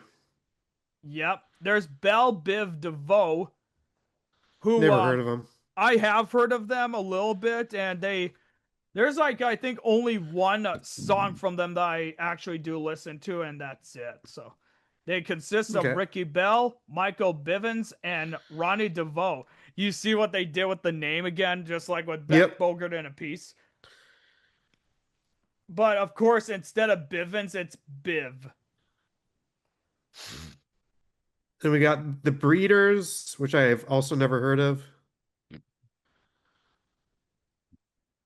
I'm sorry, the fucking name, dude. And the fact that, oh my god. I'm just gonna leave it at that. I'm gonna save all the women the uncomfortableness right now. Right. Then we got Don Dawkins backing band.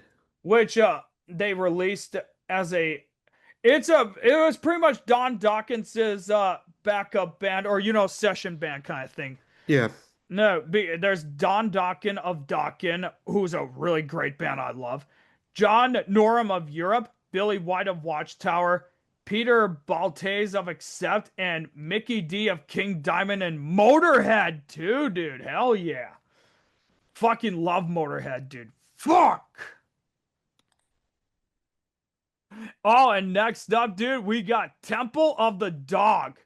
And you know what? Just like with Emerson, Lake, and Palmer, this supergroup was very important because they were, I think, the first grunge rock supergroup. Really? Yep.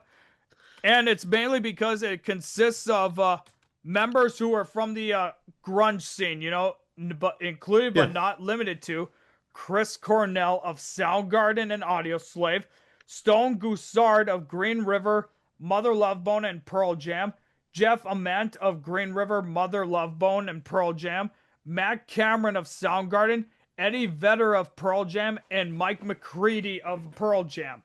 Now, the one thing about this is that this band, just like with some of the progressive bands or like whoever who are getting clout, or Cream, for example, these guys were just starting to make a name for themselves in the music business at that time.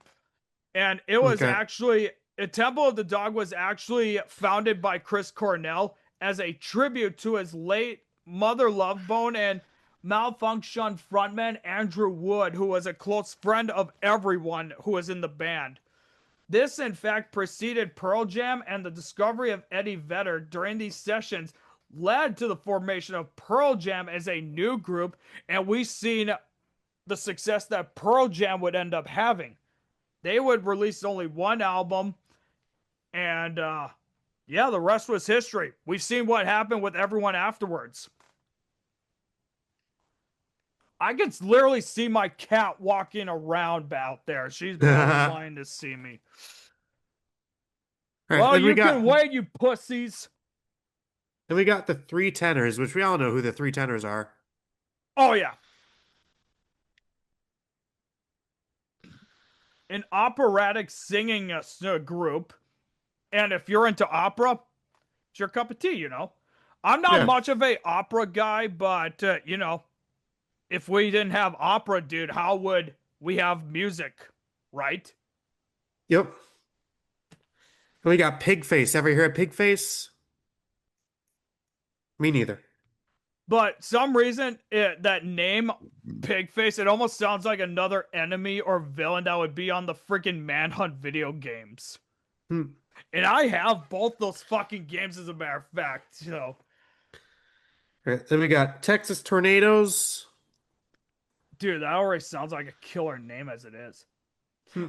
Oh, dude, and 213 Man, who consists of the iconic rappers Snoop Dogg, Warren G, and Nate Dogg, who all three of them were involved in the old East Coast West Coast War.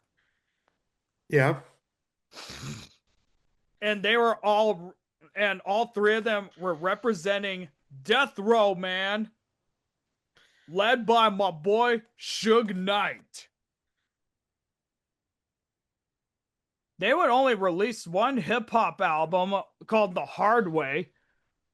I've never heard of this before. I'm now going to have to take a look at this. I actually want to listen to this album now because I do love me Okay. some Snoop Doggy Dogg. I love Warren G, and Nate Dogg's the dog.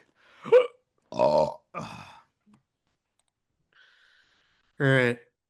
And then we got a band just called Down. Well, why can't they have another band called Up? There probably is a band called Up. Probably. Then we got Contraband. Never heard of them, but they do have some iconic names here that are from like iconic bands here, but I think they're only like session musicians or whatever, honestly. I don't know. Lost Dogs. Never heard of them. Then Magdalene. Is that how it sounds?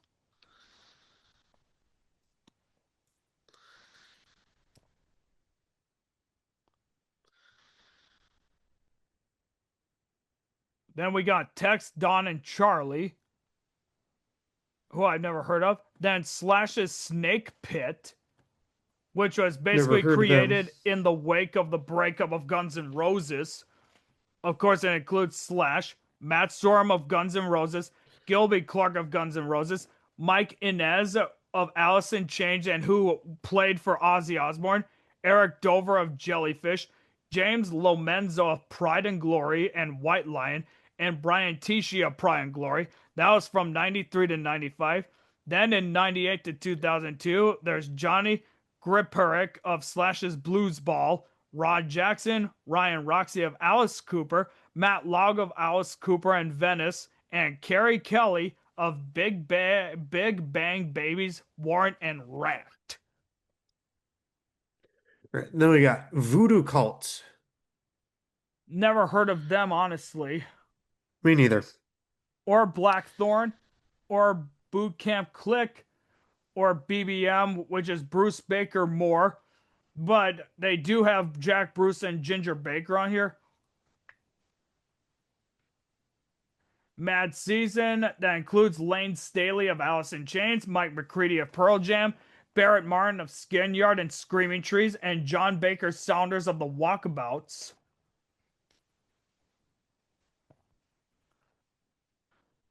Oh, and this here is a very interesting band right here called Bloodline that includes Joan Bonamassa, who is of the Americana and blues scene.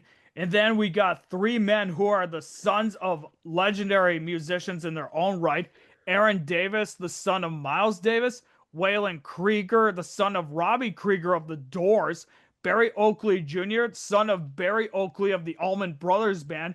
And then Lou Segretti. Doesn't that not sound like a excellent Yeah. lineup right there? Dude, just imagine like if you and I created a band, for example, and then all of a sudden someone does like their own bloodline stuff if we had kids and they decide to make their own band. Yeah. I'm Then we got the Backbeat Band. who I've never heard of, but oh my god, I It's got know Dave these Grohl in it. names. I know Dave Dave Grohl. Grohl. They have Dave Grohl, Dave Perner, Thurston Moore of Sonic Youth, Dave Perner's of Soul Asylum, and then Grohl is of Screaming Nirvana, Mike Mills of REM, Greg Dully of the Afghan Wigs, and Don Fleming of Gumball. Dude, that now I may have to actually take a look at this. Then we They got de- oh, sorry. No, you good, man. Go ahead, continue. Then we got the Foo Fighters. I didn't even know Foo Fighters was a supergroup. Well, let me put it to you this way about the Foo Fighters. I consider them like one. I would not consider them a supergroup, honestly, but they did have guys who were successful. But I pretty much assumed that it was a project of Dave Grohl's. Okay. Wonder what's going on out there. Give me a moment. I keep hearing my cat's doing something. Hold on.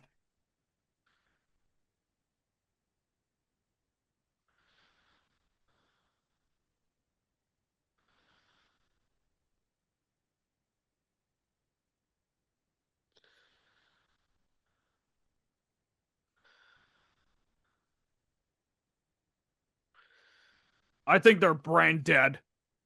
T But yeah, it includes Dave Grohl of Screaming Nirvana, Pat Smear of the Germs and Nirvana, Nate Mendel of Sunny Day Real Estate and the Fire Theft, William Goldsmith of Sunny Day Real Estate and the Fire Theft, Taylor Hawkins of Sash Jordan, and who actually was the drummer for Alanis Morissette, and who actually was her drummer on the album that we reviewed on Alanis Morissette, Jagged Little Pill. Mhm. Franz Stahl of Screamin' Wool, Chris Shiflett of No Use for a Name, Me First and the Gimme Gimmes, and Rami Jaffe of the Wallflowers and Pete Yorn. And then they have touring musicians who go with them on tour, who includes Drew Hester of Joe Walsh and Jewel, Jesse Green of Soul Asylum and the Jayhawks, and do you know who Petra Hayden is? No. of that dog in the Decemberists. Hmm.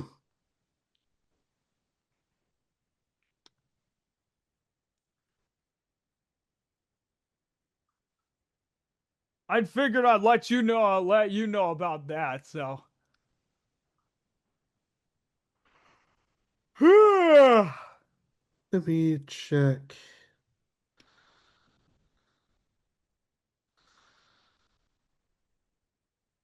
Hmm. Yeah. Yeah, she was in the Decemberist between 2005 and 2006 and toured with them 2004 to 2005. That's yeah, cool. right. But yeah, ladies and gentlemen, what can I say about the Foo Fighters, man? Part of my childhood, and they are still going strong today, you know. Fucking love Dave Grohl. I fucking love the Foo Fighters, dude. All right. Oh, Anything else about the Foo Fighters? nah. All right. And we got Glenmark, Erickson, and Sturmstead. Never heard of them. Me neither. Sly, Nope. Never heard of them. Afro Celt Sound System. Nope.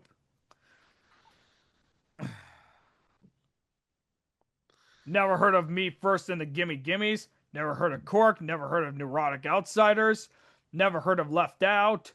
Never heard of Stave Sacre or whatever the fuck it is. Never heard of Buena Vista Social Club, even though it sounds like a kick-ass name. Lunasa, nope. West Side Connect. Yep, I've heard of West Side Connection. Includes Ice Cube of the NWA, WC of WC and the Mad Circle, and Mac 10, dude. And dude, we all know who Ice motherfucking Cube is, son. He was in a really shitty movie recently. He was in, no, they made a new World of Worlds movie, and it was fucking terrible. And he played the lead in it, and he sucked. Well, I'm glad you told me, dude. Now I won't fucking watch it. This is the same motherfucker who yelled out "fuck the police" in his music, and then made kid-friendly movies. Anything else about West Side Connection? Nah, All right, Def Squad, never heard of them. Never heard of Zilch. Zilch. Oh, there's another version of the Firm called the Firm, and it includes Nas, AZ, Nature, and Foxy Brown, but I've never heard of it. Neither Deep Space Five. Never heard of Liquid Tension Experiment. But hey, they actually have Tony Levin of King Crimson in it, John Petrucci of Dream Theater, Mike Portnoy of Dream Theater, and Jordan Rudess of Dream Theater. Huh, that's interesting. Right? Maybe we should check that out. Check that band out. I'm sure they're pretty good. Yeah. Oh, they are an instrumental progressive metal band, so there was no musician lyricist. So Okay. I don't know, dude. Sometimes I do need my vocals, dude. When I'm reading, I like to read to instrumental music. When I I read, mean, I usually listen to either some Chon or Animals as Leaders, and sometimes Haken for the. They did this with let's see, Vector, Virus, and Fauna. The last half of their album is just an instrumental version of the entire album, which is pretty cool. yeah. Yeah. What about Brian Eno? Isn't he mostly just an instrumental guy? Oh yeah, yeah, him too, him too. He mostly just does instrumental music. Dude, we were listening to that song, that fucking album by Frippin' Eno, dude, and Mm. I thought it was all the same as song. I was like, is the song gonna fucking end, dude? Right, and we got LSG. Nope. Timbaland and Magoo. I know who Timbaland is, but I don't know who the fuck Magoo is. Um, let's see. Austria 3, I never heard of. But Bad Meets Evil, I have heard of. It includes Eminem and Royce da 5'9". Royce da 5'9" is known as bad, and Eminem's known as evil, which I could see mainly because of Slim Shady. Yeah.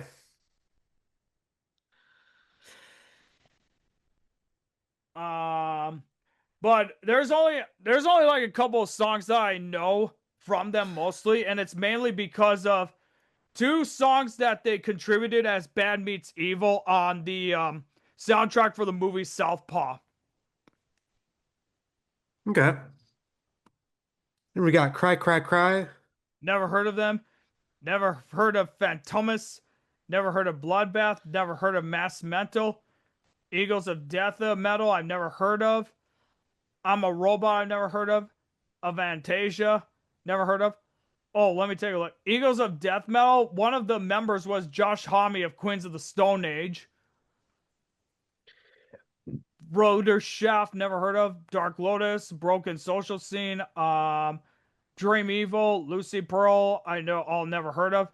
Never heard of A Perfect Circle or Seiko Transatlantic. Oh wait, Transatlantic includes Neil Morse of Spock's Beard, Mike Portnoy of Dream Theater, Roni Stolt of the Flower Kings, and Pete Trewanis of Marillion, or however it sounds. Um, Transplants, Rebel Meets Rebel, The Wonder Girls, Loaded, never heard of. XYZA, I never heard of. There's Method Man and Red Man, a duo group that's mostly of Method Man of Wu Tang Clan and Red Man of Death Squad. Jam Project, the HRSMN, the New Pornographers, I never heard of. Oh, wait, the New Pornographers I had, but I did not know they were a supergroup. Ocean Yeah. Lab, the Silk Road Ensemble, Son of Sam, I never heard of. Oysterhead, Philadelphia Experiment, I all never heard of. This next one I have, though, Audio Slave. Yep. And it's 1/4 Soundgarden and 3/4 Rage Against the Machine. And that includes Chris Cornell of Soundgarden and Temple of the Dog, and Tom Morello, Tim Comerford, and Brad Wilk of Rage Against the Machine. Hmm. Nice. I mean, dude, really great stuff, dude. Like, you can tell that the music in the background, like the music that's being played for Audio Slave, it's the same guys as Rage Against the Machine, but it was kind of done in a very different style. You would assume that it would be done in the same style that Rage Against the Machine did, but that wasn't the case. They're let me put it to you this way. The music that they did on Audio Slave compared to Rage Against the Machine, Audio Slaves did feel it was more mature. You know what I mean? Yeah. But yeah, they released only 3 albums together, and that was Audio Slave, Out of Exile, and Revelations. And then, of course, Chris Cornell, growing unsatisfied with what was going on, he decided to leave, and that was the end of it. Audio Slave did do a reunion to protest the inauguration of Donald Trump in 2017. They were actually in talks to go back on tour, but then in 2017, Chris Cornell took his own life. And that was pretty Damn. much the end of Audio Slave for good. But what can I say? Audio Slave was another part of my childhood, dude. I really loved a lot of their music, man. Like, jeez, man. Like, damn, son. You know? Yeah. Next we That's all got I gotta Spies. say about. Huh? Yeah. Next we got Spies for Darwin, which I've never heard of. Never had either. Kanadi, Or I never heard of. yeah. The Postal Service, never heard of. But this band I kind of heard of, but I never listened to them, and that's called Zwan. It includes Billy Corgan of the Smashing Pumpkins, Paz Lachanton of A Perfect Circle and Into the Presence, Matt Sweeney of Chavez, Dave Pajo or Pajo of Slint and King Kong, Jimmy Chamberlain of the Smashing Pumpkins, and the Last Hardmen, and the Jimmy Chamberlain Complex.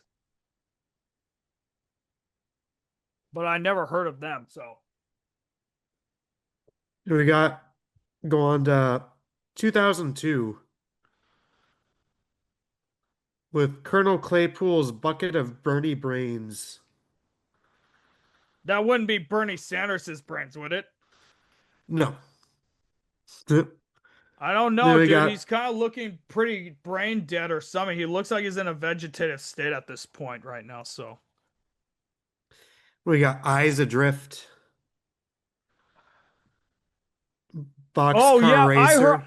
Oh yeah, I kind of know who they kind of are actually because that was the band Chris Novoselic joined after Nirvana broke up. It includes Kurt Okay. Kirkwood of Meat Puppets and Sublime's of Budgow. Oh, Boxcar Racer, Tom DeLonge and Travis Barker, both of Blink 182, and then David Kennedy of Over My Dead Body. It was pretty much Blink 182 without what was the other guy's name? Mark Hoppus, I believe is the other guy's name. Yeah. Okay. Next up we got Velvet Revolver, who just like with Audioslave was one of the most anticipated supergroups at that time. And it's actually a very good lineup too, man. They got Slash, Duff McKagan, and Matt Sorum, all of Guns N' Roses, Scott Weiland of the Stone Temple Pilots, and Dave Kushner of Wasted Youth. And like I said, Okay. dude, they were basically they were considered like the most anticipated band at that time, alongside with Audioslave. So Okay. I think when it came to I think like anticipated super groups, I think Audioslave and Velvet Revolver were, at least in my opinion, kind of tied for that. But that's just me anyway. That's all I really got to say about them. Next we got Star One, Never heard of them. Moderat, Nope. Rise of Destruction, Nah. Living Loud, Nah. New Logic. I never even heard of New Logic, Starpool, Frost, Ataxia, Winter Sun, Mad Villain. The sound of animals fighting. You know what? We should just start our own super group and it'll be called The Sound of Women Moaning. Pneumatic Massive. Nope. Alter Al- Bridge I have though. Why don't you talk about Alter Bridge while I go take a piss? I want you here when I talk about it, motherfucker. All right, while you're at it, ladies and gentlemen, while we wait for this cuck to get back, subscribe to the Roger Radio Show, subscribe to the Interrobang Group, subscribe to Elgato Productions, follow me on all my social media. Don't follow him on his social media because he don't do shit on there anyway. I'm the one who has to fucking push to get his goddamn videos promoted so that we can get subscribers and followers over there, okay? Hey, and I keep telling him, I can't keep doing that. You have to do it yourself. You have to start doing it now, man. I mean, ladies and gentlemen, I know I've been pretty, kind of a hard ass today. I mean, guys, me being nice, that's not how I am. Fuck that, son. I keep it real. I keep it as real as my boy Dave Chappelle does. All right. So we're talking about Alter Bridge. Alter Bridge. Yep, and it includes it's basically like the 1/4, 3/4 equivalent of Audioslave. It's 1/4 the Mayfield 4 with Miles Kennedy, and 3/4 Creed with Mark Tremonti, Scott Phillips, and Brian Marshall. And they're still going strong today, man. I haven't heard any new music from them lately since their last album, which was in 2022, but they are really good. Miles Kennedy is probably one of the most active musicians because not only does he have Alter Bridge, but he has a side project that he does with Slash called Miles Kennedy and the Conspirators. And then there's his Okay. solo music. So he's kind of like I would say he's like the equivalent of Dave Grohl and Eric Clapton. Like he is very active. Like he will be in like, you'll see like how many more bands with different names that would happen and shit like that. That's basically Miles Kennedy right here. But what can I say? They're still going strong. I got into them mainly because they had one song called Open Your Eyes, which was on Madden NFL 2005, which I still say is the greatest video game soundtrack ever. If any of you don't agree with me, fuck you. Hmm. All right. Anything else? No, All right, and we got Monsters of Folk, never heard of them. Never heard of Falcon. Falcon, but Queen and Paul Rogers. It's basically just Queen, but without Freddie Mercury. And but they did like do like a few live albums with Paul Rogers of Bad Company. Okay. There's Plus 44 that has Mark Hoppus and Travis Barker of Blink 182, Shane Gallagher of The Nervous Return, and Craig Fairbowl of Mercy Killers, but I never heard of them. Angels and Airways, I kind of heard of. No, it has Tom DeLonge of Blink 182, David Kennedy of Over My Dead Body, Elon Rubin of Lost Prophets and Nine Inch Nails, and Matt Rubano of Taking Back Sunday. Um, Never heard of Army of Anyone or Dark New Day. I did not even know Five Finger Death Punch was a super group. I didn't either. It includes Ivan Moody of Motor Grader, Zoltan Bathory or Bathory of UPO, Jason Hook of Alice Cooper, and Jeremy Spencer of Wasp.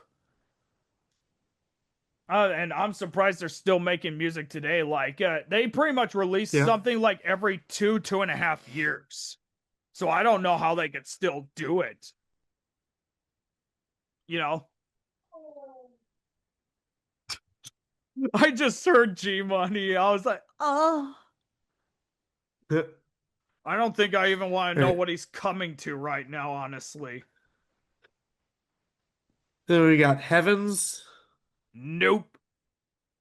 All Angels, Nope. Heaven and Heaven and Hell. Hell I have heard of. It's basically the entire band from when Ronnie James Dio was the lead vocalist. Like that was the Black Sabbath Robert James Dio led era right there. Vinny Appice, Geezer Butler, Ronnie James Dio, and Tony Iommi. Um, Vinny Appice was basically Dio's session musician during his solo career. And then we have Geezer Butler and Tony Iommi, both of Black Sabbath. And there's only one song that I've listened to that's pretty good, and that's it. All right. Big Dirty Band I never heard of, but just look at the names here, dude. Geddy Lee and Alex Lifeson of Rush, Ian Thornley of Big Wreck, Adam Gontier of 3 Days Grace, Care Failure of Die Mannequin, and Jeff Burrows of the Tea Party. All right. I've got Another Animal. Which I never heard of, but like I said, it's the same thing. Like, look at this lineup. Whitfield Crane of Ugly Kid Joe, Tony Rambola of Godsmack, Lee Richards of Dropbox, Robbie Merrill of Godsmack, and Shannon Larkin of both Godsmack and Ugly Kid Joe. So that's pretty good. The next one I got to talk about. Go ahead. All right. The next one is called Darren Malakian and Scars on Broadway. So the story behind this band is fucking System of a Down split up. Serge Tankian, which is one of my idols, started his own solo projects. Then Darren Malakian started the band Scars on Broadway. It was him and John Dolmayan, I think his name is pronounced, Yeah, I think it's who is the Dolmayan. drummer. Yeah, so it was Darren Malakian and John Dolmayan, who was the drummer, and they started a band called Scars on Broadway, which is alternative metal and experimental rock. So far, they just released a new album in July called Addicted to the Violence. And otherwise, they had their title album, which was self-titled. They had an album in 2018 called Dictator.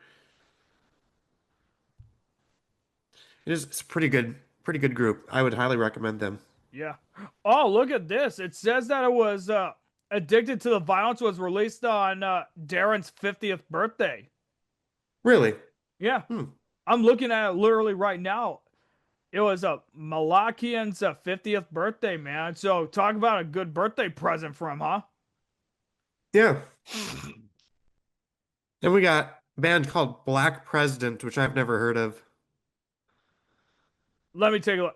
Oh, it was. Oh, this band was formed in 2006. It would have been much more of a coincidence if it was in 2008, honestly. Yeah. But I never heard of them. Thought Chamber, La Coca Nostra, hell yeah.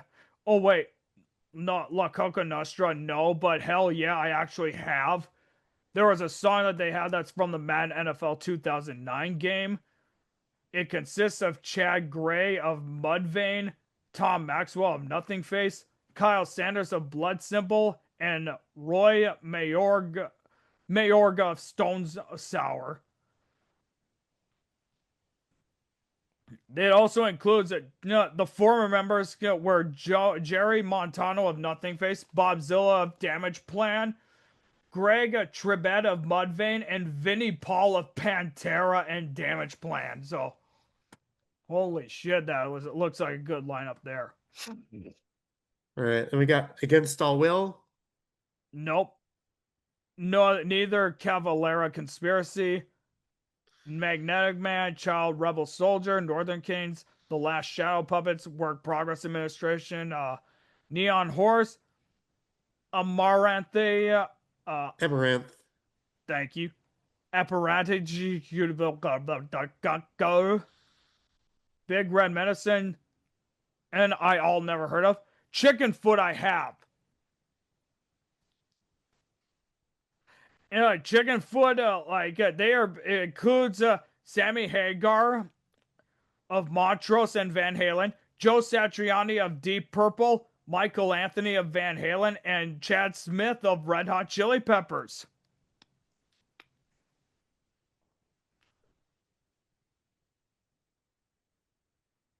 But yeah, I never listened to a whole lot of them, but that's another good star-studded lineup right there, you know. Yeah. There is the Civil Wars I have heard of. It is Joy Williams and John Paul White. Right, I have heard of them. Empire of the Sun, I have heard of. There's Walking on a Dream, obviously. We are always running for the thrill of it, thrill of it. Includes Luke Steele of the Sleepy Jackson and Nick Littlemore of Pinau. I want to say it's Pinau, you know. All right. And we got Fun. And unfortunately, I know that fucking band right there.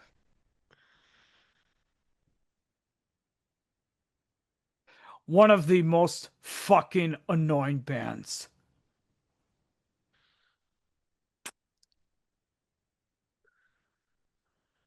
I am It's like I said, one of the most fucking god awful annoying bands ever in my life. I don't I don't even want to relive the trauma that these fuckers gave me. Even All though right there's no then. trauma, but you know what I'm talking about. If you're a Fun fan, I pray every night for you to burn in hell. All right then. On to Fear in the Nervous System. Never heard of them.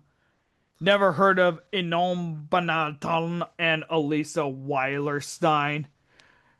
I've never heard of Major Lazer, but I know who Diplo is. One of the members of that group. I've heard of Diplo. Never heard of Mongrel or Damnocracy. Oh, and of course, guess who one of the members of this band is? Of Damocracy. Yeah, Sub Ted Nugent. yeah. Fuck that.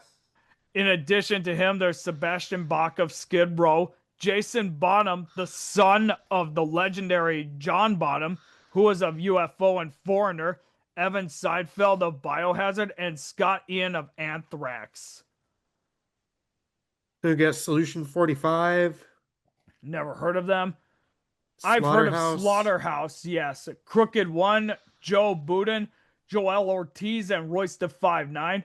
The only reason I know who Slaughterhouse is because they had one song that I listened to called Psychopath Killer, which was from the Shady XV compilation album, which was commemorating the 25th year anniversary of Shady Records, which is Eminem's record label. I've never heard of We got SMV or Superband, Orbs, United Nations, WTF, Two Tongues, Isles and Glaciers, Of Hell, Basement Birds, Duck Sauce, Shrine Builder, Tinted Windows, I all never heard of. The Dead Weather, I did not know was a super group, but I know who they are. It consists of Alison Mosshart of the Kills and Discount, Dean Fertilla of Queens of the Stone Age, Jack Lawrence of the Raconteurs and the Greenhorns, and Jack White of the White Stripes and the Raconteurs. I didn't even know Jack White was part of the Raconteurs. All right, here is the next super group, but now that's actually worth talking about. Them Crooked Vultures. They are, at the time when this band was formed, they were considered the most anticipated band of the year. And it consists of Dave Grohl of Nirvana and Foo Fighters, John Paul Jones of Led Zeppelin, and Josh Homme of Queens of the Stone Age. I was a high school sophomore when this album came out, dude, and this was my soundtrack, bro.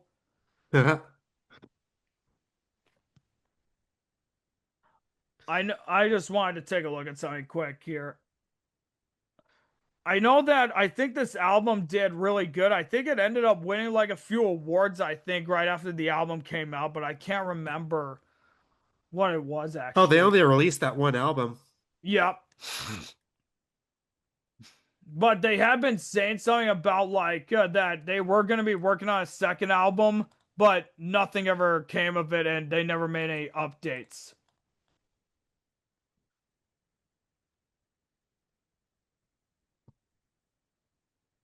Blah, blah, blah. But yeah, they were considered the most highly anticipated band, man. I do hope that they do release something, but I don't know if that's likely, to be honest with you. Okay. Then we got Dead by Sunrise. I've heard of them, but I haven't listened to their album. It includes Chester Bennington of Linkin Park, Ryan Shuck of Orgy and Julian K, Amir Derek of Rough Cut and Orgy and Julian K, Brandon Belsky of Julian K, Elias Andro of Julian K, and Anthony Valsich of whatever, you know. I've Yeah. never listened to their album. I've heard of Atoms for Peace, which includes Tom York of Radiohead, Flea of the Red Hot Chili Peppers, Nigel Godrich, the producer for Radiohead, Joey Warniker, who played drums for acts like REM, Beck, and Smashing Pumpkins. And I think if I remember correctly, I think he's on the reunion tour for Oasis right now. Okay.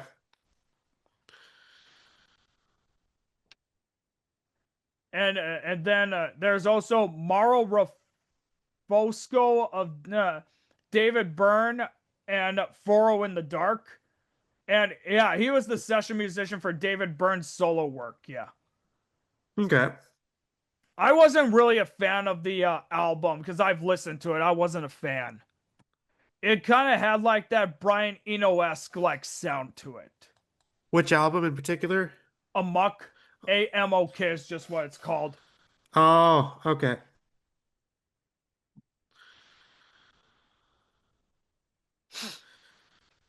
We got Dr. Midnight and the Mercy Cult. Never heard of them.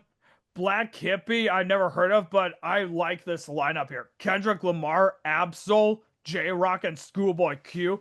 My boy KL, dude. Yes, sir. The- Yes, sir.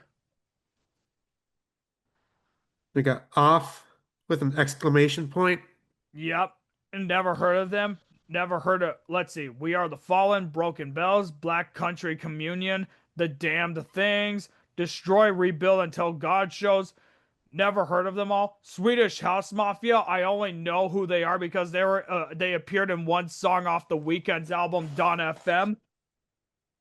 Alex, Jorge Wylena, How to Destroy Angels, Symphonia, Steve Taylor and the Perfect Foil, The Hitman, Mr. Heavenly, Serpentine Dominion, and Wild Flag I never heard of. And aha! Here's the next one, dude. Haha. The floor's all yours.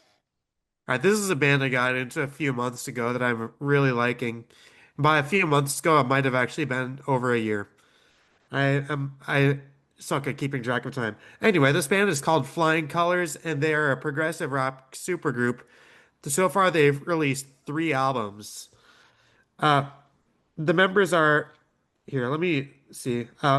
Mike Portnoy, who is from Dream Theater and Transatlantic, and some other bands we were listed here earlier today. Yep. Dave LaRue from Dixie Dregs, Casey McPherson from Alpha Rev, Neil Morse from Transatlantic, and Steve Morse from Deep Purple. Yep. So far, they have released 3 albums. The first one is self-titled. The second one is called Second Nature. The third one is called Third Degree. Those were released in 2012, 2014, and 2019. And they're still together, it looks like. Yeah, they were together from 2011 to 2014, and then Yeah. from 2019 to the present. So hopefully they're going to make something new because I do like their sound and their lyrics are good too. Yeah. My only thing is like how much work or availability are they going to have for each other now that Micah Portnoy returned to Dream Theater? Yeah, you're right. You're right. Especially when they released the Parasomnia. And I don't know if Dream Theater's on tour right now, actually promoting the album. We did do an album review of Parasomnia, which I Yeah. would recommend you listen to. But nevertheless, it is a really good album, you know. So Speaking of Mike Portnoy, the next band also has Mike Portnoy in it, oh and that yeah, is Adrenaline Mob, which I've never heard of. I actually never have heard of them either. It looks like, I think by the looks of it, the only album they released was I think right before Flying Colors started. So maybe Adrenaline Mob was before Flying Colors or something like that, or you know what I mean with that. So All right, and then we got Killer Be Killed. nope, never heard of them. Ooh, Pistol Annie's. It has Miranda Lambert, Ashley Monroe, and Angelina Presley. There is one other supergroup that I actually want to make a mention of, and that is I'm With Her is what they are called. And they actually ended up winning something, if I remember correctly, at the Americana Honor Awards that we had talked about. You know, Okay, yeah. they include Sarah Jarosz, Sarah Watkins, and Iolfi O'Donovan. And no, that's another good band right there, you know. All right, let's see. Any Metal USA and X or E Girls or Exile Girls, Art of Anarchy, Beautiful Eulogy, Super Heavy, VA Players, The Winery Dogs, Queen, or all of them I never heard of. Queen plus Adam Lambert. That's basically just Queen again, but with a different musician doing a live thing. Um, the Glooming or whatever, Dog Blog, Galantis, The Halo Method, Solomor, Zarvase, Run the Jewels, Woven War, The Full English, Lindemann, Dance Earth Party, Hardworking Americans, McBusted, I Am Legion, The Dead Daisies, California Breed, TGT, The Both, Meta 5, The New Basement Tapes, No Devotion, PR Rhyme, Jack U, The Alexanders, Teenage Time Killers, FFS, Muzz, Flesh Killer, Saint Asonia, I all never heard of. Now we finally get to another fucking band that's worth talking about. Holy shit. Hollywood Vampires. You want to know what the funny thing about this band was? What? They originally just started as just a club, just as a club, a guys club kind of thing. It's got Johnny Depp in it. I didn't know he was. Yeah, he is a musician, it turned out. Huh. He is of Rock City Angels and P. It also includes Alice Cooper, Joe Perry of Aerosmith, and Tommy Hendrickson of Alice Cooper. There's also a bunch of other guest artists who are not full-time members, but guests. Perry Farrell of Jane's Addiction and Porno for Pyros, Dave Grohl of Nirvana and Foo Fighters, Brian Johnson of AC/DC, Robbie Krieger of The Doors, Paul McCartney of The Beatles and Paul McCartney and Wings, Slash of Guns N' Roses and Velvet Revolver, and Zach Starkey of The Who and Oasis, and Joe Walsh of The Eagles.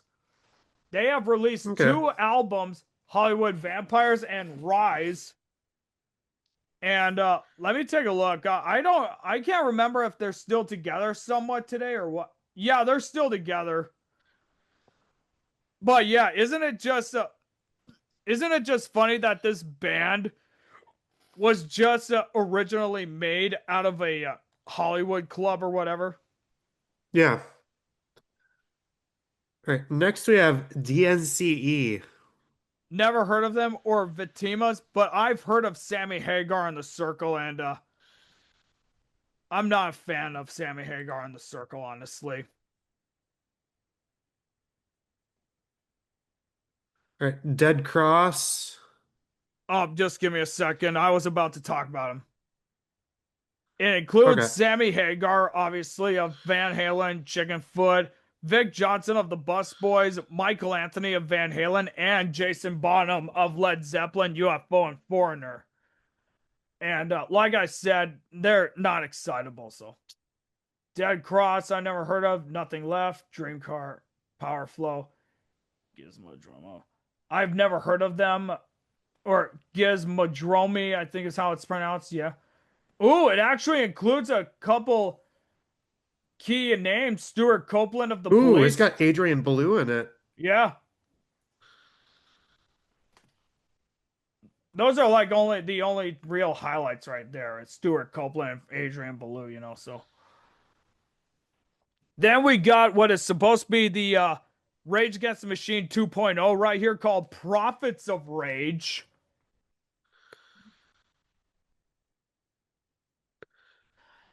It basically consists of all of the members from Rage Against the Machine, Tom Morello, Tim Comerford, and Brad Wilk. And then we also got Be Real of Cypress Hill, Chuck D of Public Enemy, and DJ Lord of Public Enemy. And I actually wanted to like them, but I couldn't. You know, Really? and I don't know. It just felt like they don't have the same magic like Rage Against the Machine did. Okay.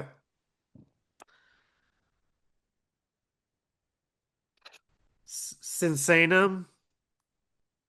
Nah, never heard of them. Spirit Box 2088. I don't know how, but they found me. Generation X. I've heard of Spirit Box actually. Have you really? They won a Grammy in the Grammy video we did. Or no, they were nominated for a Grammy. Let me take a look. What It was was that for? a best metal performance. I only remember that was because I listened to all of the nominees for that, and I thought Spirit Box's performance was the best out of all of them, out of all the nominees. Oh, okay. Yeah. I guess I don't remember, dude. That was a fucking long time since we did that episode, man. So I don't remember much, to be honest with you. Let's see. They include Courtney LaPlante of Unicron and I Wrestled the Bear Once. And then Mike Stringer of that same band, Zev Rosenberg who is a session drummer, and Josh Gilbert of As I Lay Dying. Then they have former members Ryan Lurkey of Shreddy Krueger and Bill Crook of Living Lions. All All right, then right, we got 2088. 2088. I don't know how, but they found me. Who is they, though? Generation X, Crazy 88, Triple H, and Anabra Celeste, the Carters. There's I'm With Her, who we already talked about. But everyone else I never heard of. Luna, uh, K slash DA, LSD, Kids See Ghosts, Machine Gun. I've never heard of them.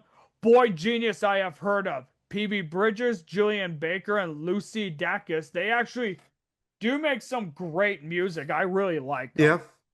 What They genre are, do they do? huh? What Uh, genre do they do? they are basically like the indie rock scene. Okay. But dude, take a look at a picture of PB Bridgers, dude. You tell me that my prom day would not look like her, Hmm. Yeah, she's pretty cute. right? I do love me some PB Bridgers. I love her music. Okay. All right, let's see. Kingdom, Super M, Ghetto Sage, The Immediate Family, The Lucid, Cola, Angus McSix. I never heard of them. Oh, then we come on to The Smile, which is another Tom York band group, which consists of obviously Tom York and Johnny Greenwood, both of Radiohead, and then Tom Skinner of Sons of Cement and Melt Yourself Down. And they have released, I think, two or three albums so far. They had just released a new album recently. Okay. Basically just like with Atoms for Peace. They pretty much sounded like the Brian Eno-esque like sound.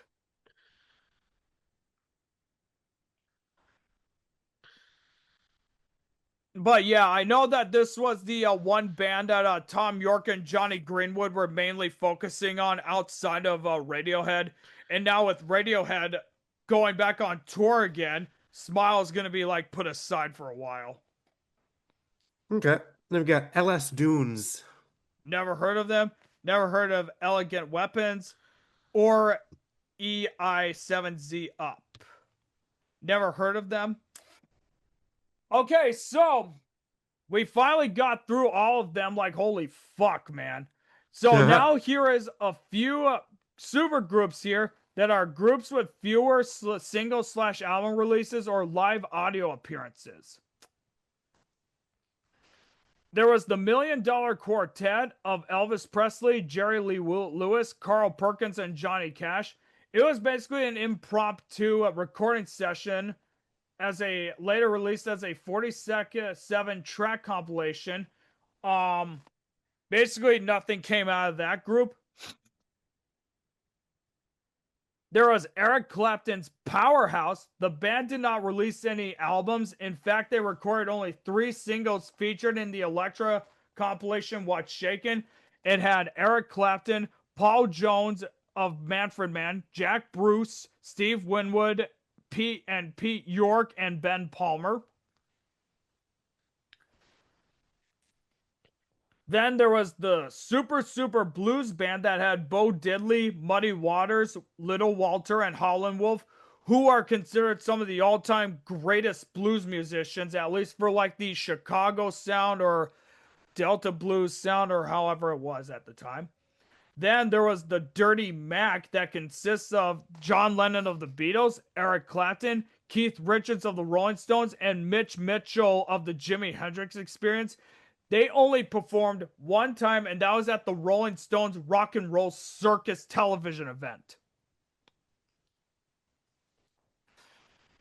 Um, let's see who else. We also have the Christmas Spirit.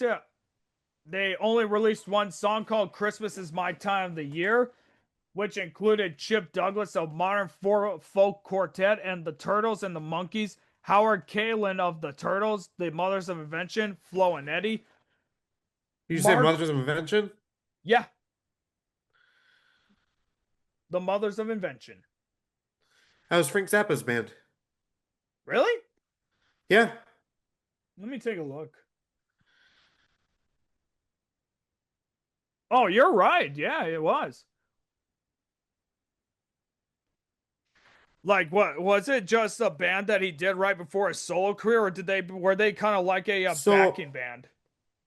so what happened was to start his career, he started this band and he got a record deal, and he wanted to call it the Mothers. He wanted to just call it the Mothers. But the dude signing him out was like, no, you can't have a band, just call it the Mothers. So he's like, all right, we'll call it the Mothers of Invention.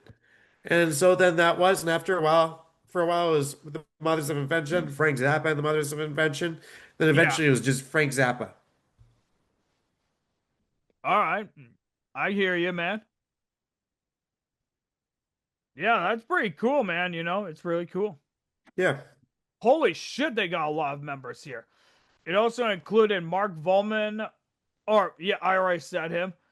Actually, Mark Volman of the who was in Kalen's band, and who was also in Mothers of Invention. Graham Parsons of the Birds and Flying Burrito Brothers. Gene, who was also International Submarine Band, I meant. Gene Parsons of the Birds, the Flying Burrito Brothers, and Parsons Green. Linda Rodstad and Bobby Kimmel, both of Stone Ponies.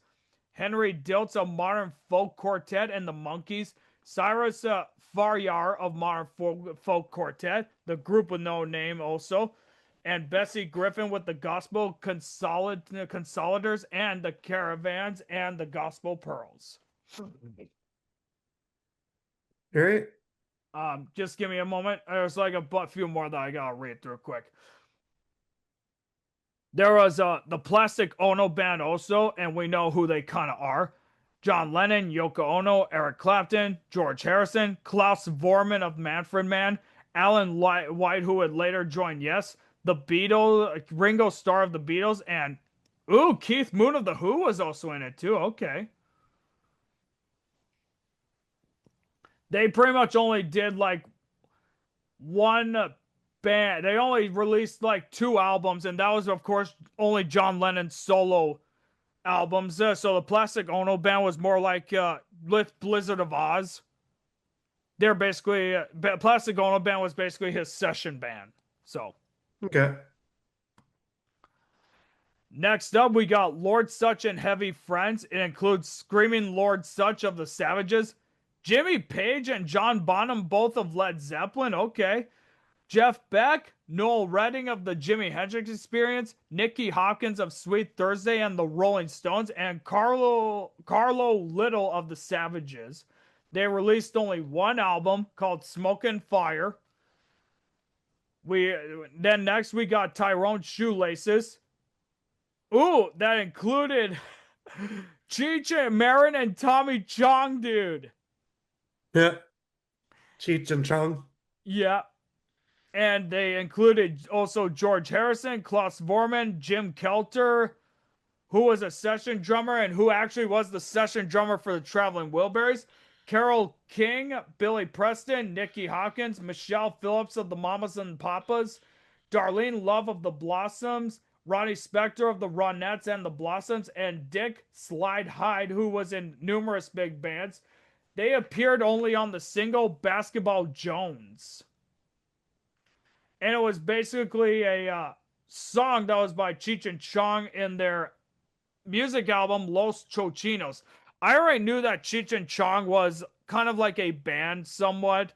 They were basically Tenacious D before Tenacious D. Yeah. That's how I would describe them anyway.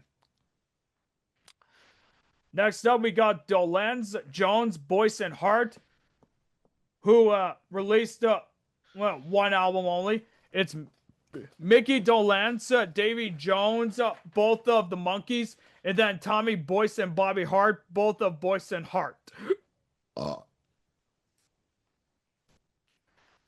Then next we got the Greedies, who consists of Paul Cook of the Sex Pistols, Scott Gorham of Thin Lizzy, Steve Jones of the Sex Pistols, and Phil Lynott of Thin Lizzy. Originally known as the Greedy Bastards, recorded one Christmas single, A Merry Jingle. Next, we got the $1 Million Band, Roy Clark, Chet Atkins, Jethro Burns, Johnny Gimble of Bob Wills and the Texas Playboys, Boots Randolph, Floyd Kramer, Charlie McCoy, and Danny Davis of the Nashville Brass.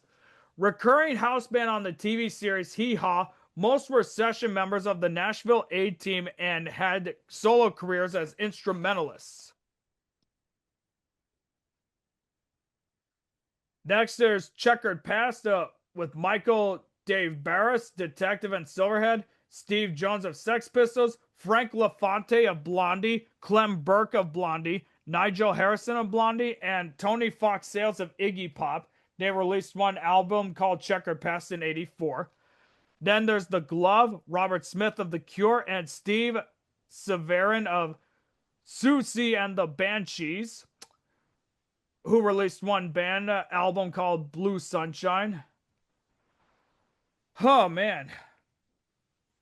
Next, we got Hindu Love Gods of War with Warren Zevon and Peter Buck, Mike Mills, and Bill Berry, all of REM. Nice. So it's basically REM without their lead singer. Okay. They released an album called Hindu Love Gods.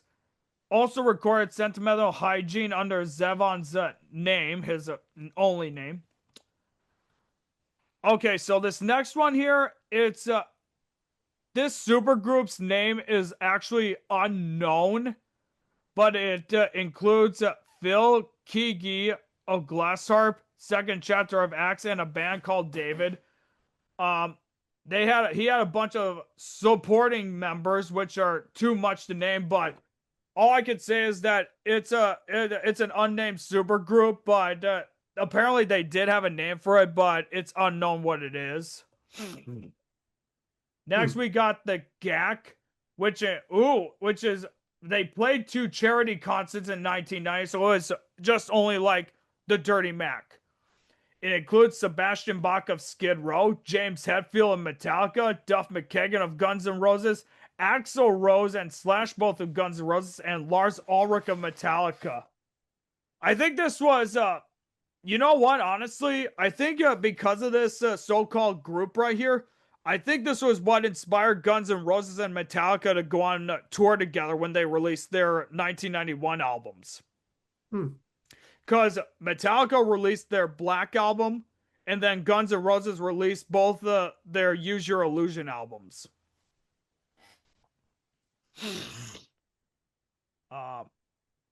Let's see, what else do we got here?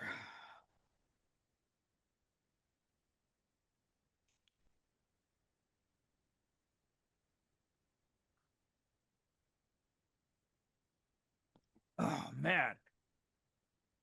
Yeah, I think that's pretty much a whole lot of it, really, you know, like, obviously there's like a fuck ton of these supergroups that we never heard of. There's only a few of them that I have heard of. Oh, another honorable mention I want to make, the Highwomen, who includes Brandy Carlisle, Amanda Shires, Maren Morris, and Natalie Hemby. They've released one album, and they actually took inspiration after the Highwaymen. Okay. Yeah, but and they are pretty much among the biggest names in the Americana folk scene right now. Actually, as a matter of fact,